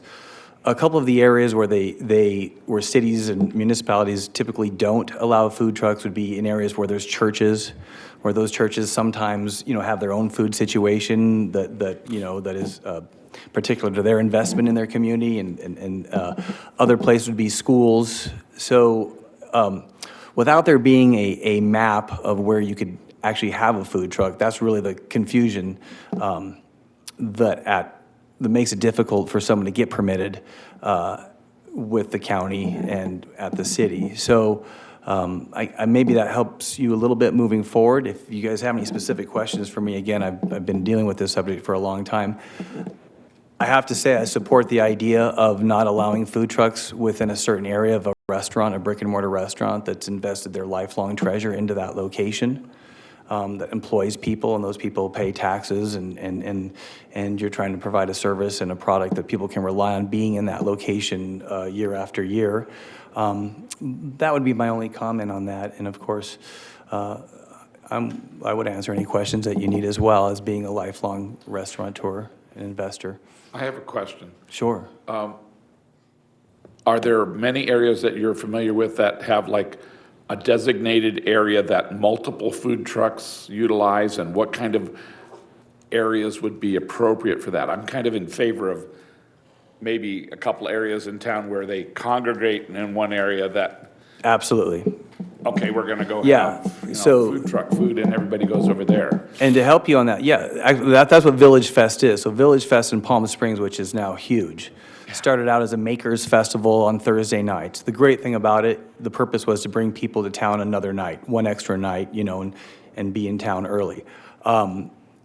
We as restaurant owners down there had a lot of problems with there being food vendors, but they did put them into like a little area, and there are people that go there every week, and people go to that festival and come to town just to go to those food trucks.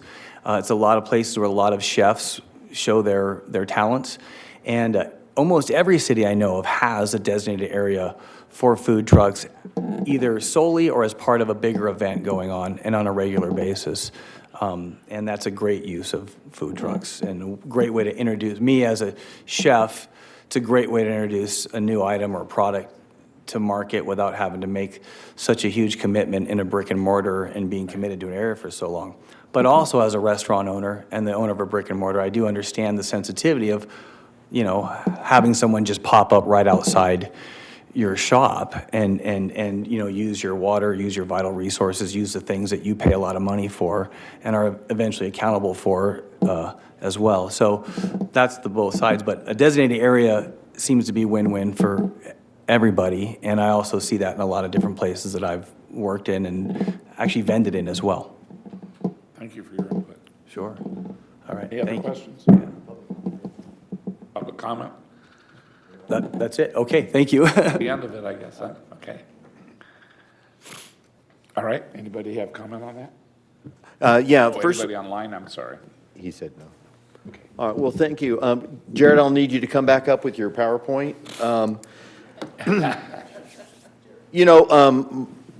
Obviously, the reason why we're here is because we do have some health and safety issues that we're worried about. And to answer the lady's question about how come, go ahead and go to the slide that shows the different types of permits.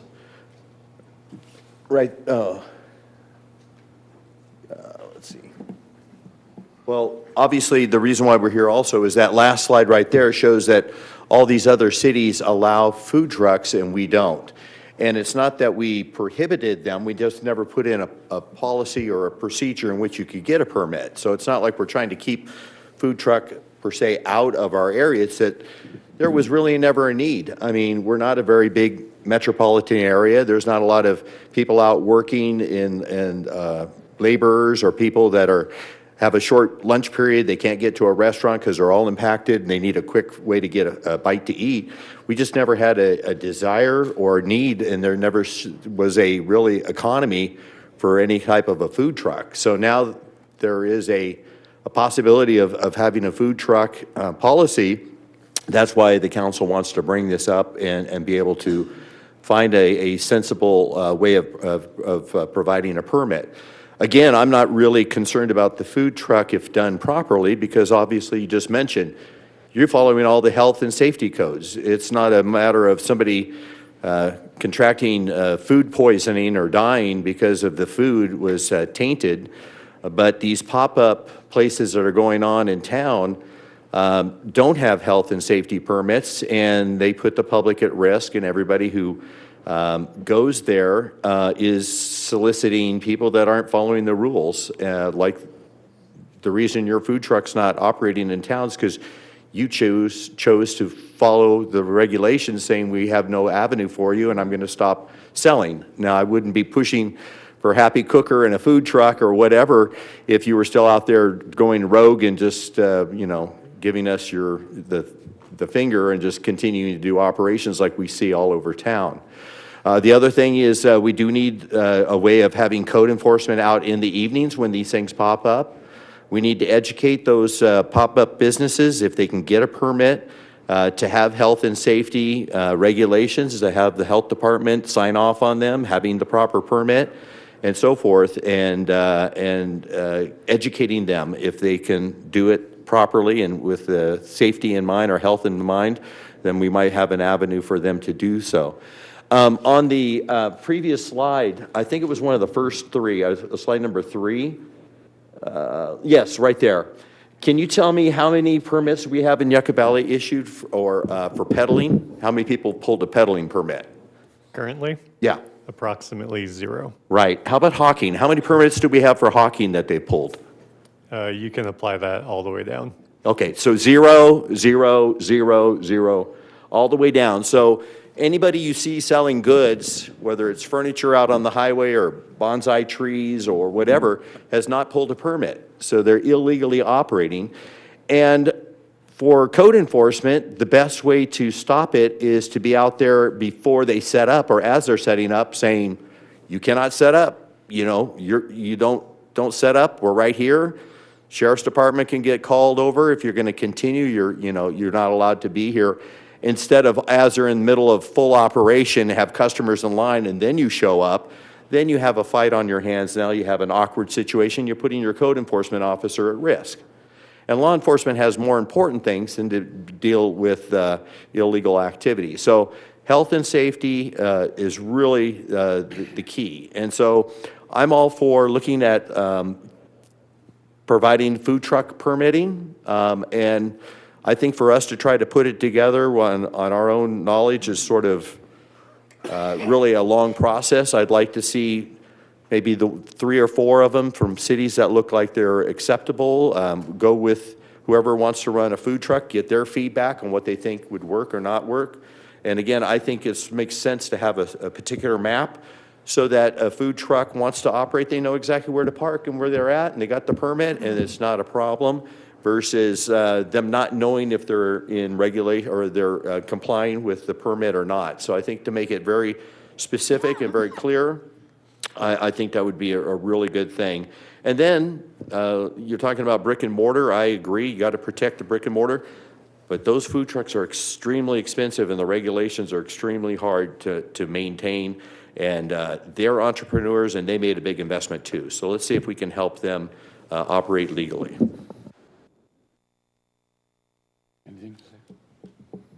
Well, I agree with everything Councilmember Abel said there. I think he fleshed it out pretty well. I did have one question. Caltrans right-of-way, how far does that extend from the highway? Where's the line for Caltrans right-of-way? It varies between properties.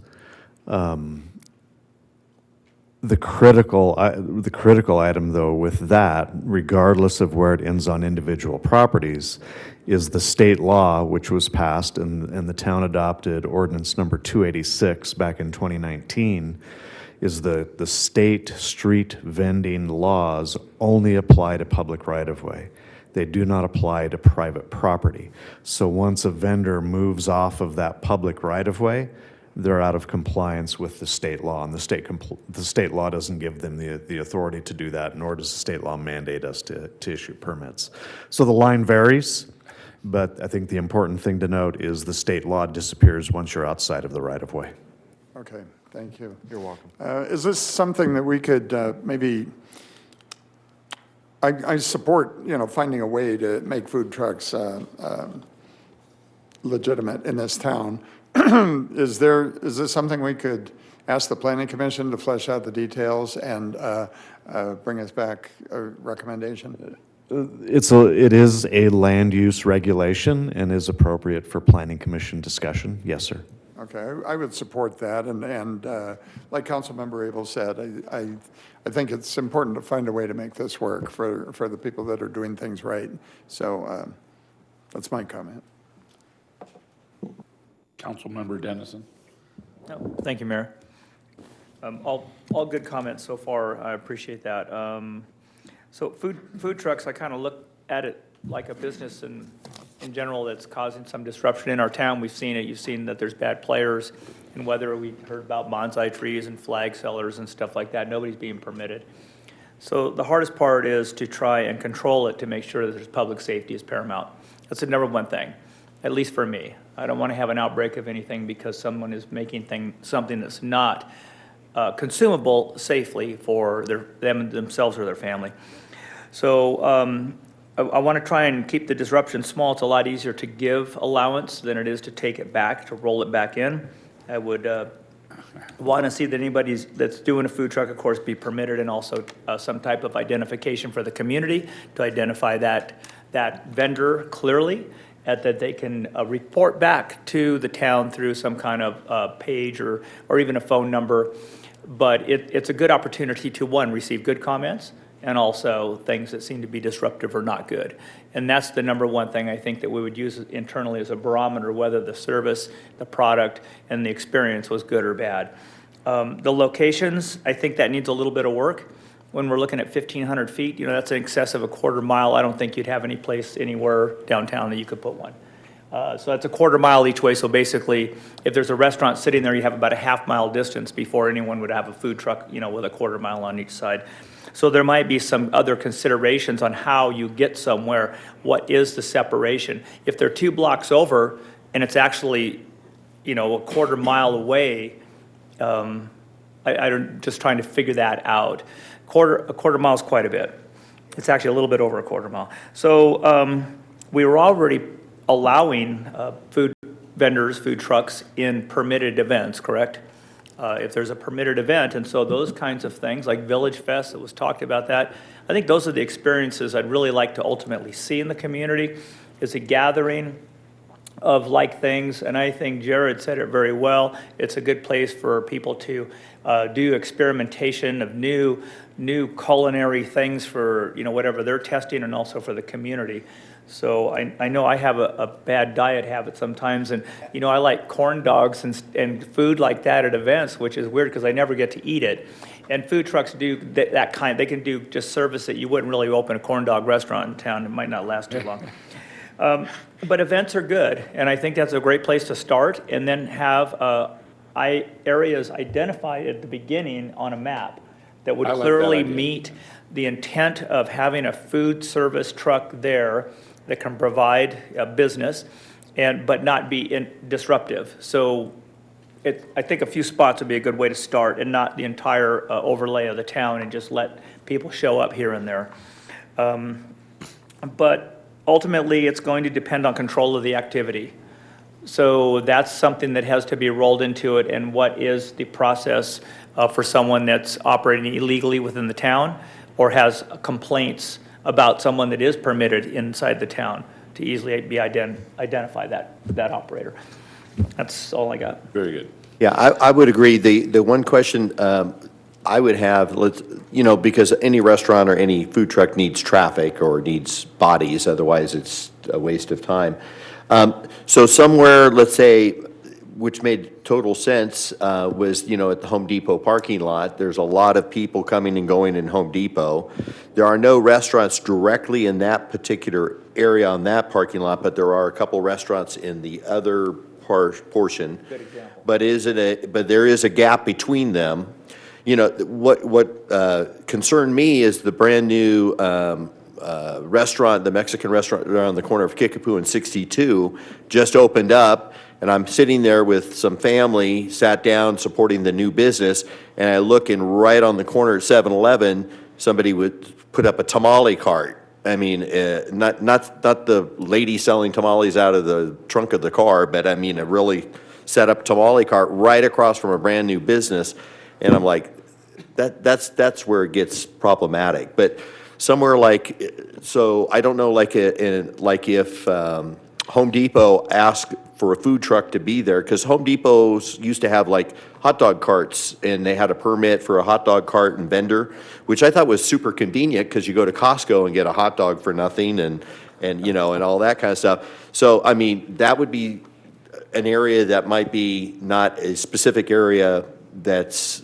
designated, but might be my only concern, is somewhere like a Home Depot would make sense for a food truck to be there, or allow food truck to be in that location. And I guess I would also ask, is a restaurant that doesn't provide sit-down considered a restaurant?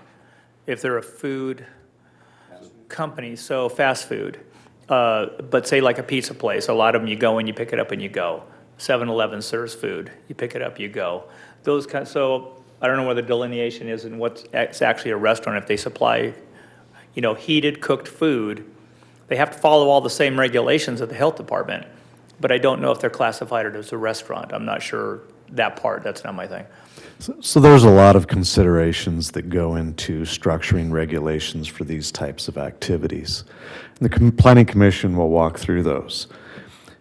If the town goes into establishing geographic areas or specific areas where they go, the first question you have to ask is the property owner going to allow it? And that would be one of the items that had to be checked. And is that really, and not to be answered this evening, but rhetorically speaking, is that really the approach we want to take? I'm not sure. And for example, based upon discussions with town staff, Home Depot has kicked food trucks off their property in the last 3 months. So there's a number of things that the Planning Commission needs to look at, a number of things they need to consider, come up with the right approach that fits for this community. Thank you. Just some of the things on my mind, that we're looking at, but I do believe also that there's a lot of importance we spoke about earlier, which is health issues, washing of hands, restrooms, allowance by those property owners, not on vacant land. Those are all very important things that could cause a disruption if they're not followed. Okay, thank you. Mayor Pro Tem. Thank you. Yeah, I just want to say that I agree that we should allow food trucks. I think everybody's covered everything pretty much. And that would be important for the Planning Commission to review this item and come up with something that's, that we can work with, that's fair. The part about the map, if we had a map, like let's say there was a business, say in Old Town, and they had a property, they own the property next door to it, and they wanted a food truck there for some reason. So maybe look at, like, if a property is eligible, someone could apply to be on the map if they want to do an event once a month or something like that.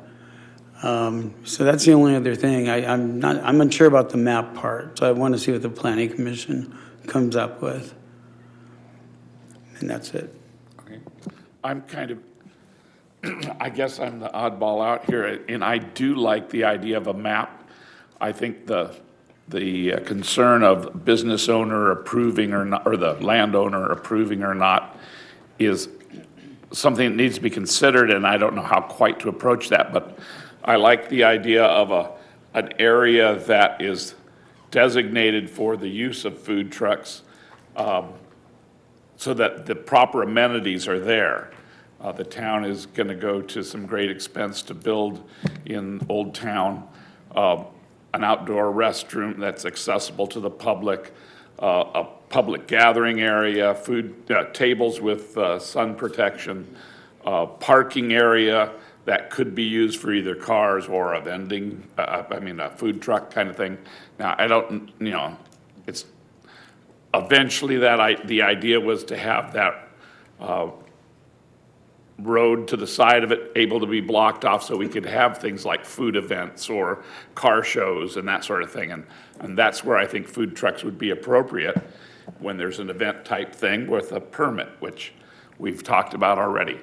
But I don't see a problem with having a designated area, and maybe it would be, you'd have to have the volunteers of property owners or whatever that have the proper liability insurance and all the stuff that goes with that, to have the food trucks more in one area, so that if that was the way that you like to have your food you know where to go to get it instead of trying to look around in town. It could be on this corner this time and that corner that time. I don't like that idea. I think we do have to protect the brick and mortar restaurants, but I like the concept of food trucks where you try out an idea and you have a different kind of food, you know, Peruvian barbecued chicken, who knows? You just don't know if it's gonna work or not until you put it out there. And I like that idea. I like the idea of entrepreneurship.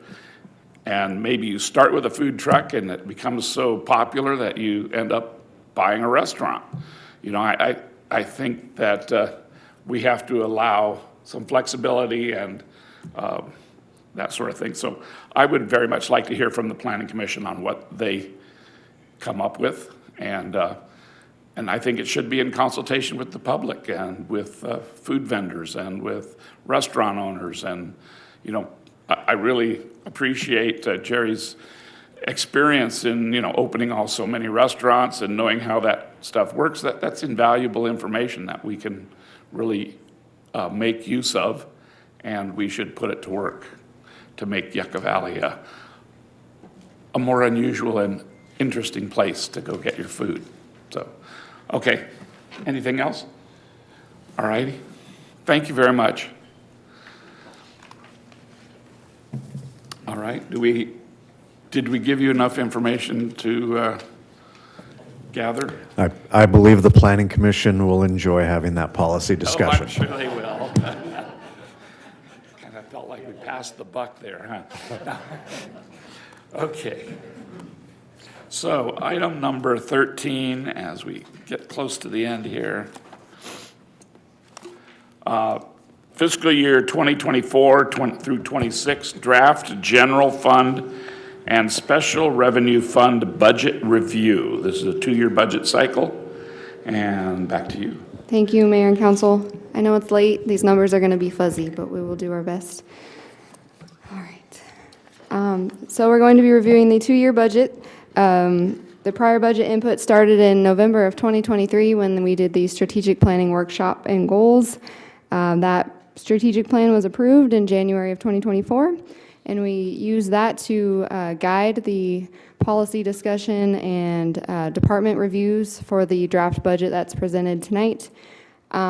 We will potentially adopt the budget either the second meeting in May or one of the meetings in June, where date is dependent on getting some feedback from current community surveys, and we will have it adopted before the end of the fiscal year. So the general policy direction for the draft budget before you this evening is to first implement the council's approved strategic plan, create a balanced budget without the use of reserves, and then respond to the community priorities.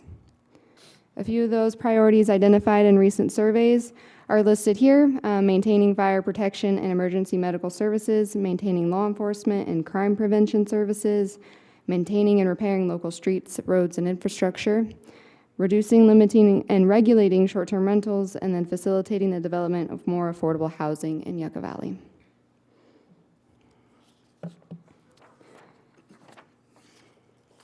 This is all part of an ongoing Yucca Valley town budget cycle. We mentioned this earlier with the Measure Y Partnership Program. We're constantly reviewing the budget in different areas.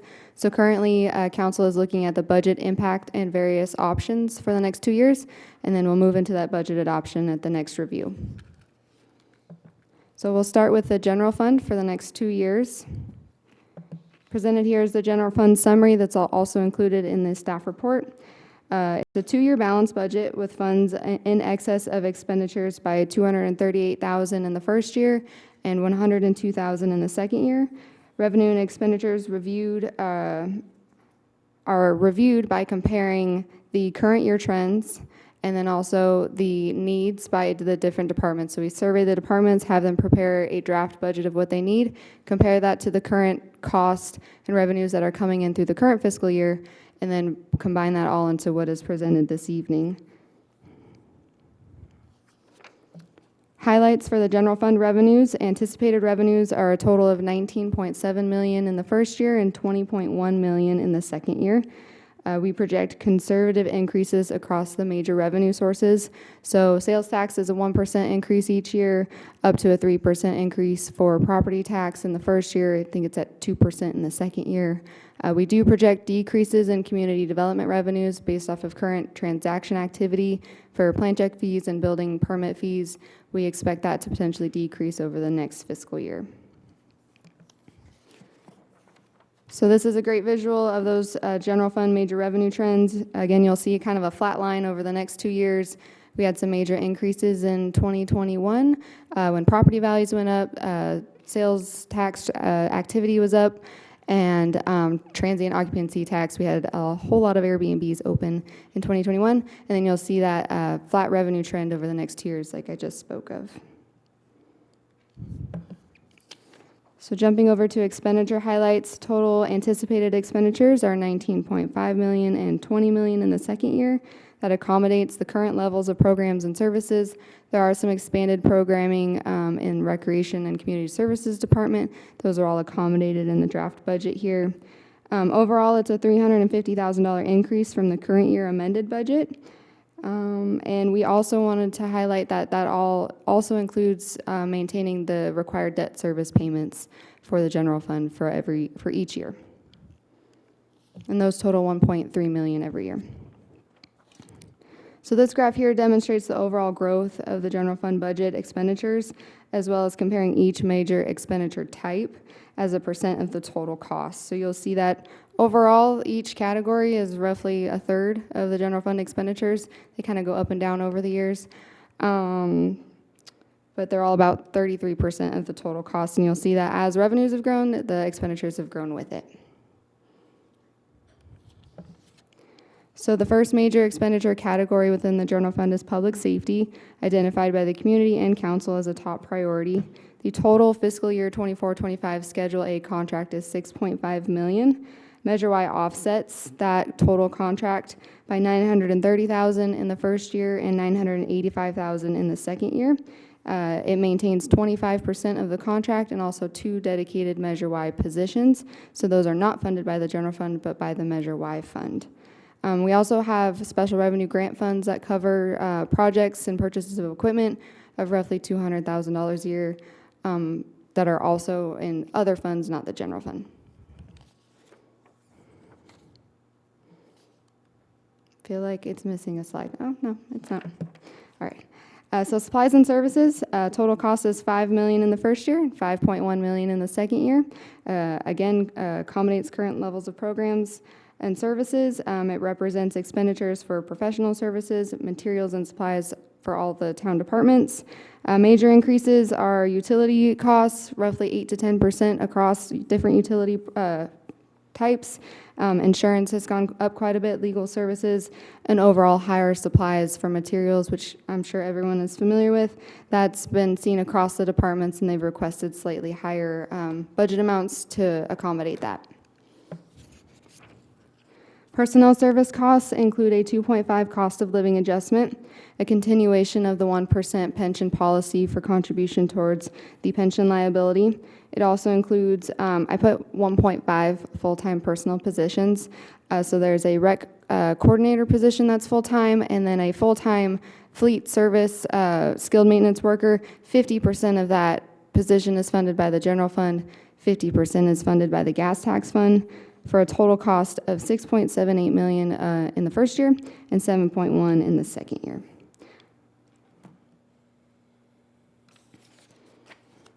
So here's a general fund summary. Revenues are green, expenditures are red, total fund balance is the blue line. You'll see it indicates the steady revenue growth beginning in 2018 up through the 2 years that are projected here. It also demonstrates those historically conservative spending levels. You'll see the balanced budget there with those 2 even lines. And you'll see for the current projected year end that we are expecting higher revenues over expenditures, so some potential use of reserves in the future. The slide here is demonstrating the reserve policy trends since 2018 through the projected draft budget that you have here this evening. It ensures also that we're maintaining a 60 to 65% reserve balance through the 5-year forecast that we also do. So we're not only making sure we're within reserves in the next 2 years, but also over the next 7 year, or total of 7 years. So you'll see in the next 2 years, we're kind of in the 70% range for this current draft budget. But as we go forward, reserves are going to be 65% for the next 5 years, which we'll get into that 5-year forecast here in the next few slides. So here's the 5-year forecast. We start with this as we develop the budget. If these aren't balancing, then we can't balance these next 2 years. As mentioned, we're maintaining the reserve requirements at 65%. The fiscal year 26-27 is that first year of the 5-year forecast. That includes the opening of the YV ARC facility.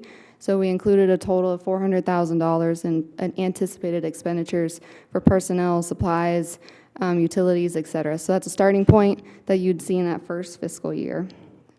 We have conservative inflationary factors in other expenditure categories up to 3 to 2.5%. And then revenue trends, we keep conservative at a 2 to 3%, depending on the different revenue type. Estimates that could vary negatively for this forecast include lower than expected revenue trends, also higher costs, and then also the loss of Measure Y. Measure Y is set to sunset, so also on that first fiscal year, you would see the loss of Measure Y if it wasn't reauthorized, which would look at about a 1.5 to 2 million direct increase of expenditures on this forecast, which would directly affect public safety, the senior center, and annual street and road maintenance, to name a few of those things. So jumping over to special revenue funds. These are all the funds that have a designated revenue source that can only be spent on certain types of items. This is a summary of the major funds in the first year. The second year looks very similar, but is included in the budget packet for all of the details. You'll see fund balances are being maintained to ensure sufficient availability for ongoing capital projects. You'll see non-discretionary funds such as SB1, Measure I, and gas tax are continuing to contribute roughly $2.5 million for street maintenance and infrastructure. And then you'll see those public safety grants mentioned earlier of $200,000 being utilized each year for additional public safety equipment. So here's just an easy summary of what all of those special revenue funds are spending on. Total infrastructure expenditures is 6.9 in the first year and 5 million in the second year. Program expenditures are 1.8 million in both years, and then the pass-through is the pass-through of Measure Z funds to the High Desert Water District of 2.9 million, and then it shows 3.7 million because again, if that revenue measure sunsets, we would pass through all of the remaining funds that have kind of been held in the cross years and pass that all through to the High Desert Water District and close that fund. So here's a list of the major projects that are included in that budget. These are on top of the projects that are already authorized in the current fiscal year. So you'll see annual street maintenance and paving, the YV ARC construction, Old Town beautification. Those are in the current year budget. We also have added berm repairs, potentially Palm Avenue widening and parking lot, community center athletic facility, Yucca Valley Sports Complex. Those are funded, community center is funded by ARPA funds. Macris Park improvements are potentially, senior center is funded by CDBG, so see that there's a whole lot of major projects included in the current budget cycle. I wanted to touch on two quick items. Last night, the Revenue Measure Oversight Commission approved the spending plan for Measure Y and Measure Z. That's a snapshot there of the different expenditures that Measure Y has planned. Again, they align with the original goals for public safety, infrastructure, and quality of life. Measure Z was also included in the recommendation, again, of that pass-through of 2.9 million and 3 million in the 2 years. With that pass-through to the High Desert Water District, it's estimated to continue to reduce the sewer assessment fees by up to 50% for residents. So that was really fast, but the recommendation is to receive and file the staff presentation of the proposed draft budget for the general fund and special revenue funds for fiscal years 2024 and 26, and to direct staff to incorporate any desired changes and return those with the adopted budget. I'll answer any questions after public comment. Thank you, Jordan, for that presentation. And Mayor and Council, as you prepare to take any public comment this evening, a couple of final comments. Number one, thanks to the entire team, town team. It's a town effort from our employee group, our line staff, managers, department directors, and then ultimately the finance team puts this together. But it really starts early on in the summer of last year when we did the community livability survey, and we got the input from the public. We brought that to the council, shared it with the council. The council used that in the development of your strategic planning document. And the budget that you have before you this evening simply implements that plan moving forward. And so we're grateful for the input of all of the employee team, as well as from the public, as that is now reflected in the spending document you have before you. Excuse me, is there anybody in the public that wishes to comment or speak on this item? Come on now. Is there anybody online? Okay. Budgets always make everybody sleepy. No. Well done presentation. Always informative, down to the T. You got it, all your things working right. So anybody up at the council have anything to say? All good to go? All right, I'd like to have a motion and a second then. I'll move. Mayor, I'll second. Okay, we have a motion and a second. Council members Abel. Yes. Dennison. Yes. Troz. Yes. Schooler. Yes. And Mayor Lombardo. Yes. Thank you, everyone. Okay, that concludes the normal stuff. Let's go to, here, let's see. Let's go to future agenda items. Anything that anybody wishes to have? No? I said enough. Okay. Let's go to public comment. This is the time. The council takes this time to consider your comments on items of concern which are not on the agenda.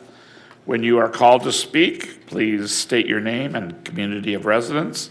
Please limit your comments to 3 minutes or less.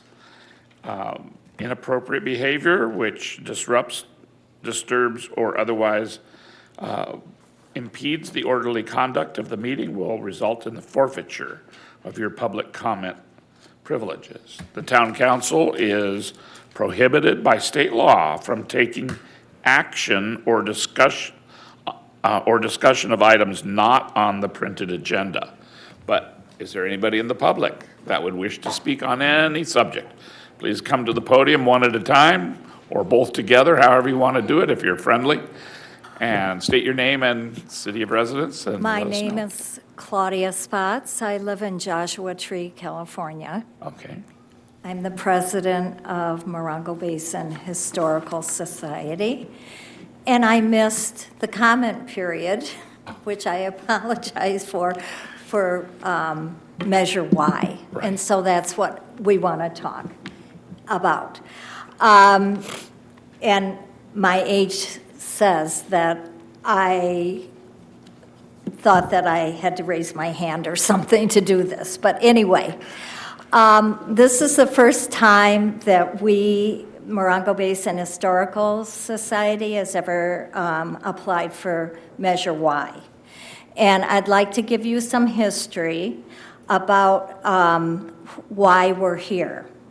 On May 5th, 2002, Warren's Well was designated a California Historic Site, which is a great honor. Morongo Basin Historical Society, the Billy Holcomb, turn your shirt around, okay, chapter of E. Clampus Vitus was there. Representatives of the Warren family, and Val will be talking, and the town of Yucca Valley attended the dedication ceremony. In 1881, Mark Chuck Warren hand dug the well by the present-day airport. making the beginnings of the town of Yucca Valley. That's quite a historic event, I believe. I would say. 1881. Because Morongo Basin Historical Society leases the site from the High Desert Water District, we are responsible for keeping up that historic place. And it does take funds to do it. In this desert heat and the changing of seasons, we are asking for $10,000 to be applied to doing the necessary improvements. The actual trough has been degraded because of the, as I said, the heat in the desert. So that's what we're asking for tonight.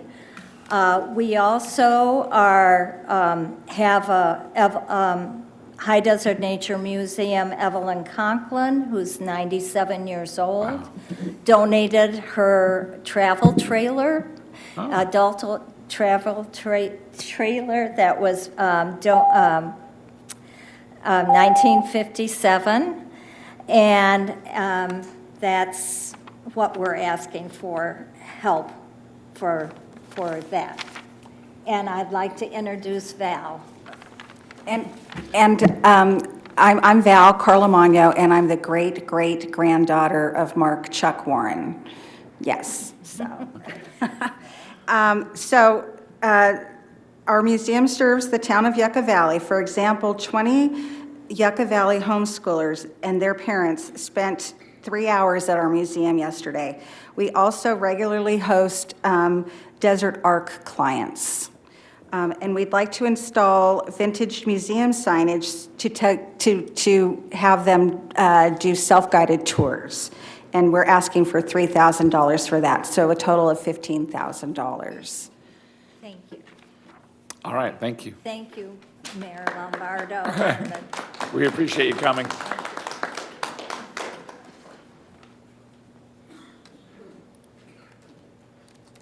I didn't get all dressed up for nothing, I guess. So. Okay. Quick comments. What a blessing it is to have such an amazing town staff that prepared the budget. Having the opportunity to work with them, I'm just blown away, and worked with other staffs before, and nothing compares to these folks. So, wow, what a great job getting the budget together. I've had conversations with our captain on resources. I think maybe something that perhaps we could look at that would help in a lot of the issues that we're discussing tonight would be how to do off-hours code enforcement. I don't know if there's a spot in the budget. I was looking at some of the line items there, maybe traffic safety, some of the other things that maybe we could play with those numbers that potentially could help us with off-hours code enforcement that would relieve local law enforcement from having to go and talk to street vendors, and maybe we could have someone from the city. I know it's not an easy solution. There's deputizing, there's these things like that, but it's worth a discussion, and I think that would solve a lot of the issues with why there's off-hour street vendors, why there's, enforcement isn't as in real time as people would like it. So that would be my only comment on everything we discussed. Thank you.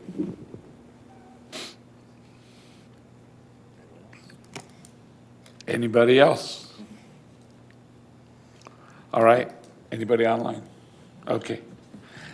Thank you for all the public comments. Thank you for all the public participation.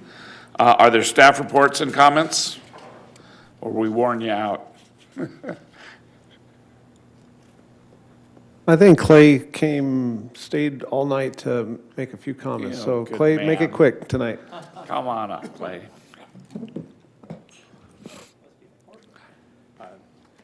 Just some updates on community services. In the last 2 weeks, we've put on 5 events. We put on the health fair. The youth commission put on a family and teen park party. The senior center had a rummage sale. Last weekend, there was a pickleball tournament, our first ever. Wow. And the High Desert Nature Museum put on a Wild West Pioneer Day celebration. Between those 5 events in 2 weeks, we brought in over 1,200 people. and great events, really well received. We also have lifeguard training wrapping up this week. Spring, summer aquatics and recreation interviews wrap up this week, and we're just full steam into summer. And then lastly, the public art program. Tomorrow, there's a ribbon cutting at the Yucca Valley Branch Library, so Gubby Beck's installation, Infinite Connection, we'll do a ribbon cutting for that. And then today, the utility box wraps were, all the installs were finished. So, Oh, wow. a lot going on. You didn't And have to bring any pictures of that, did you? check your cell phone. And we've got emails and invitations and press releases all teed up for all the stuff we have going on. How many were in your lifeguard program?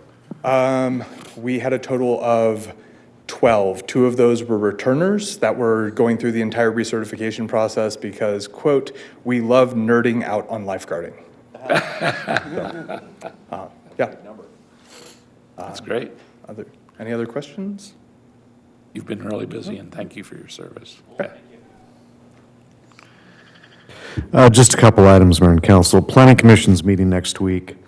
They are finishing up their review and recommendation to the Town Council on land use compliance regulations. That has to do with the rehabilitation and small expansions of existing structures. And they'll be forwarding that recommendation to you. The Planning Commission will be having their second conversation on sidewalk displays. That's an item that the Town Council had brought up and concern expressed about the displays that people put out on the sidewalks during the day. And then finally, Town Council, we are scheduled to bring to the Town Council at your meeting of May 21st, a discussion regarding commercial special events. Council touched a little bit on special events this evening in relationship to outdoor activities and food trucks. So the council will have an opportunity to review your current regulations on special events and what, if any, modifications you would like to see made to those. That concludes my comments this evening. Mayor and Council. Thank you, Shane. Just one brief comment. Mayor and Council, thank you for your support over the last 4.5 years as we've done a deep dive in putting together the YV ARC project. Thank you to the entire team to get it to the point that it is today. Tremendous project for this community as we reviewed the budgets for our capital projects, and that one specifically. Sometimes I get a little bit nervous about it, but I try and remind myself, and we've had this conversation with a couple of you this morning about this is a facility that will be here long after all of us are gone, and it's really for not only the current generation but future generations in this community. It'll make a tremendous impact. Most of the homes here in Yucca Valley, unlike the lower Coachella Valley, do not have swimming pools, do not have the ability to have those types of recreational assets. And then for us to be able to program in our own recreational gymnasium for the first time in, where are we at? I think 30 plus years of incorporation is going to be a tremendous blessing for this community and for our staff. So really looking forward to seeing that ground start turning pretty soon. We have a couple of different stages in the notice to proceed, so it might be a little bit, but it will be getting going soon, and we look forward to the completion of that in a couple of years. We're all very excited to see that, you bet. Anything else? Anything? Okay. All right, is there, let's start over here with Councilman Schooler. Comments? Okay. Just really excited about the YV ARC project, getting that going, obviously. The room was full this evening, and it kind of makes you proud of the community. There's so many groups that come together, and, you know, we got to get reacquainted with them tonight. But so many groups out there in the community that make this a community, and just hats off to all of them that made application, got funded, maybe didn't get funded, but a lot of good people out there doing a lot of good things in this community. So I'm really proud of our community for that. And again, with staff on the budget, that's just an awesome job of preparing the budget year after year, and it's so organized, and it's so bulletproof. It just seems like a exceptional process. And so thank you for that. And also kudos on the events. Clayton just mentioned them, but that's a big deal to put together that many events and draw that many people and organize them and keep them going. So kudos to staff for that as well. That's it for me. Councilman Abel. Yes, I just had a couple of questions for staff. If you can make it public or not, I don't know. Any public updates that we can make on the status of the Starbucks project? Any word on KFC's building, if there's any interest? And then also, when will we see I know we had public outreach on the pickleball courts and the community center update, so I didn't know when that was coming back to the council. Starbucks West's building construction plans and civil engineer plans are approved and can be issued at any time. It's in their hands as to when they want to pull those permits. Staff has not received any inquiries on the KFC property that I am aware of. The public outreach on the pickleball courts was highly successful, very good turnout. There's been revisions to the plans based upon the excellent public input that was provided at that outreach meeting. Alex, the next outreach meeting is scheduled for? May 17, a Wednesday. So it was highly successful, very good turnout, very good input, resulted in some very good revisions to the plans, and we're looking forward to that next outreach meeting. That's great. Thank you. May 15, I'm sorry. May 18th? 15. 15th. So we'll have another outreach? Yes. Okay, yeah, it was very well attended. I was able to attend that, hear some of the feedback from people attending. And it was very good that there were two separate meetings, one for the possible skateboard park improvements or changes, and then also on the pickleball. I had gotten some feedback that some constituents were concerned about the number of people running through stop signs and ignoring some of the traffic signals and so forth. So I did talk to the captain a little bit earlier about the concern, and he reassures me that they're going to have some officers returning to that type of duty and start to really get out there and enforce. I was pleased to see an officer sitting at the corner of Kickapoo and Sage, maybe doing just paperwork, but it sure made everyone come to a full and complete stop, including myself. And so it was great. Also, I really want to thank staff for the lighted signs again on Sage and that unusual intersection. I think it's so much clearer for people to stop there, and I think it's made it a smoother intersection. It's still awkward in a lot of ways, but it sure is very, very plain and clear that you are to stop and yield to the traffic coming the other direction. So I know we can't eliminate all traffic accidents or traffic collisions, I should say, but it sure helps to have those safety measures put in. I have no other comments tonight. Thank you. Council Member Dennison. Thank you, Mayor. Just quickly, I just want to thank everyone in the town that showed up tonight to participate in this meeting. A lot of great input, a lot of great things I think are moving forward in our community to make it a better place for all of us.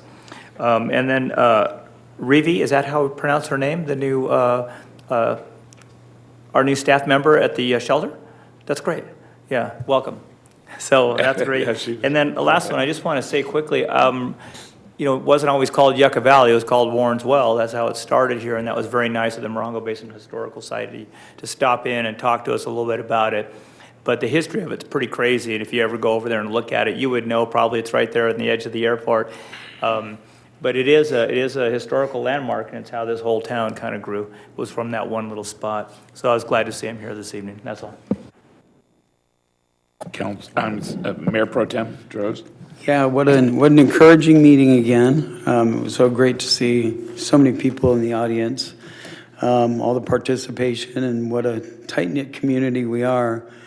But I think everything's been said, but I do want to say that I don't think I've ever described a council meeting as beautiful, but I think tonight's meeting was beautiful with the new project, the pool and the gymnasium, and awarding the Measure Y money to the recipients, and It was just a wonderful meeting. So everybody have a great 2 weeks. See you then.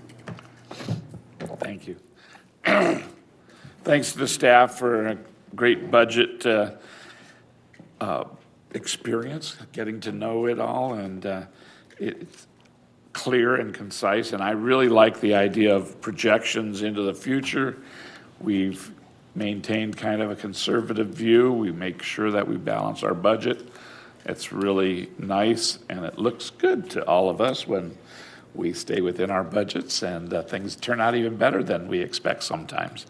I enjoyed playing mayor and being at the events that happened in the last couple of weeks, ribbon cuttings, and went to the Pioneer Days event that was held in the courtyard. And it was so fun to see the kids panning for gold, and they were learning how to weave, how to spin, and then use that to make threads that were used to make things. And it just so many examples of how our community started at a pioneer level, people that were willing to take risks and come out here and make a living. And it's rewarding to see the response of the people that came tonight. Very emotional for me to see so many people that have a love for the community, and it's just a very rewarding place to be and to see that much involvement. And I want to thank everybody for the opportunity. And I think that's about it. Let's have a good night. It's been a long meeting. Thanks, everybody, for showing up. Thank you all for staying. All right. And with that, the next, let's see here, where are we? Sorry. The next meeting will be on the regular meeting of the Town of Yucca Valley Town Council will be held on Tuesday, May 21st, 2024 at 6 p.m. in the Yucca Valley Community Center Yucca Room. And I believe on that date, there will also be a coffee with the mayor. So please come and speak your minds, and let's hear some good ideas. And I'm not sure what the topic is yet, but if there is one, it will be it'll be. Okay, we'll let people know. Thank you very much. Have a good night. We thank you for attending.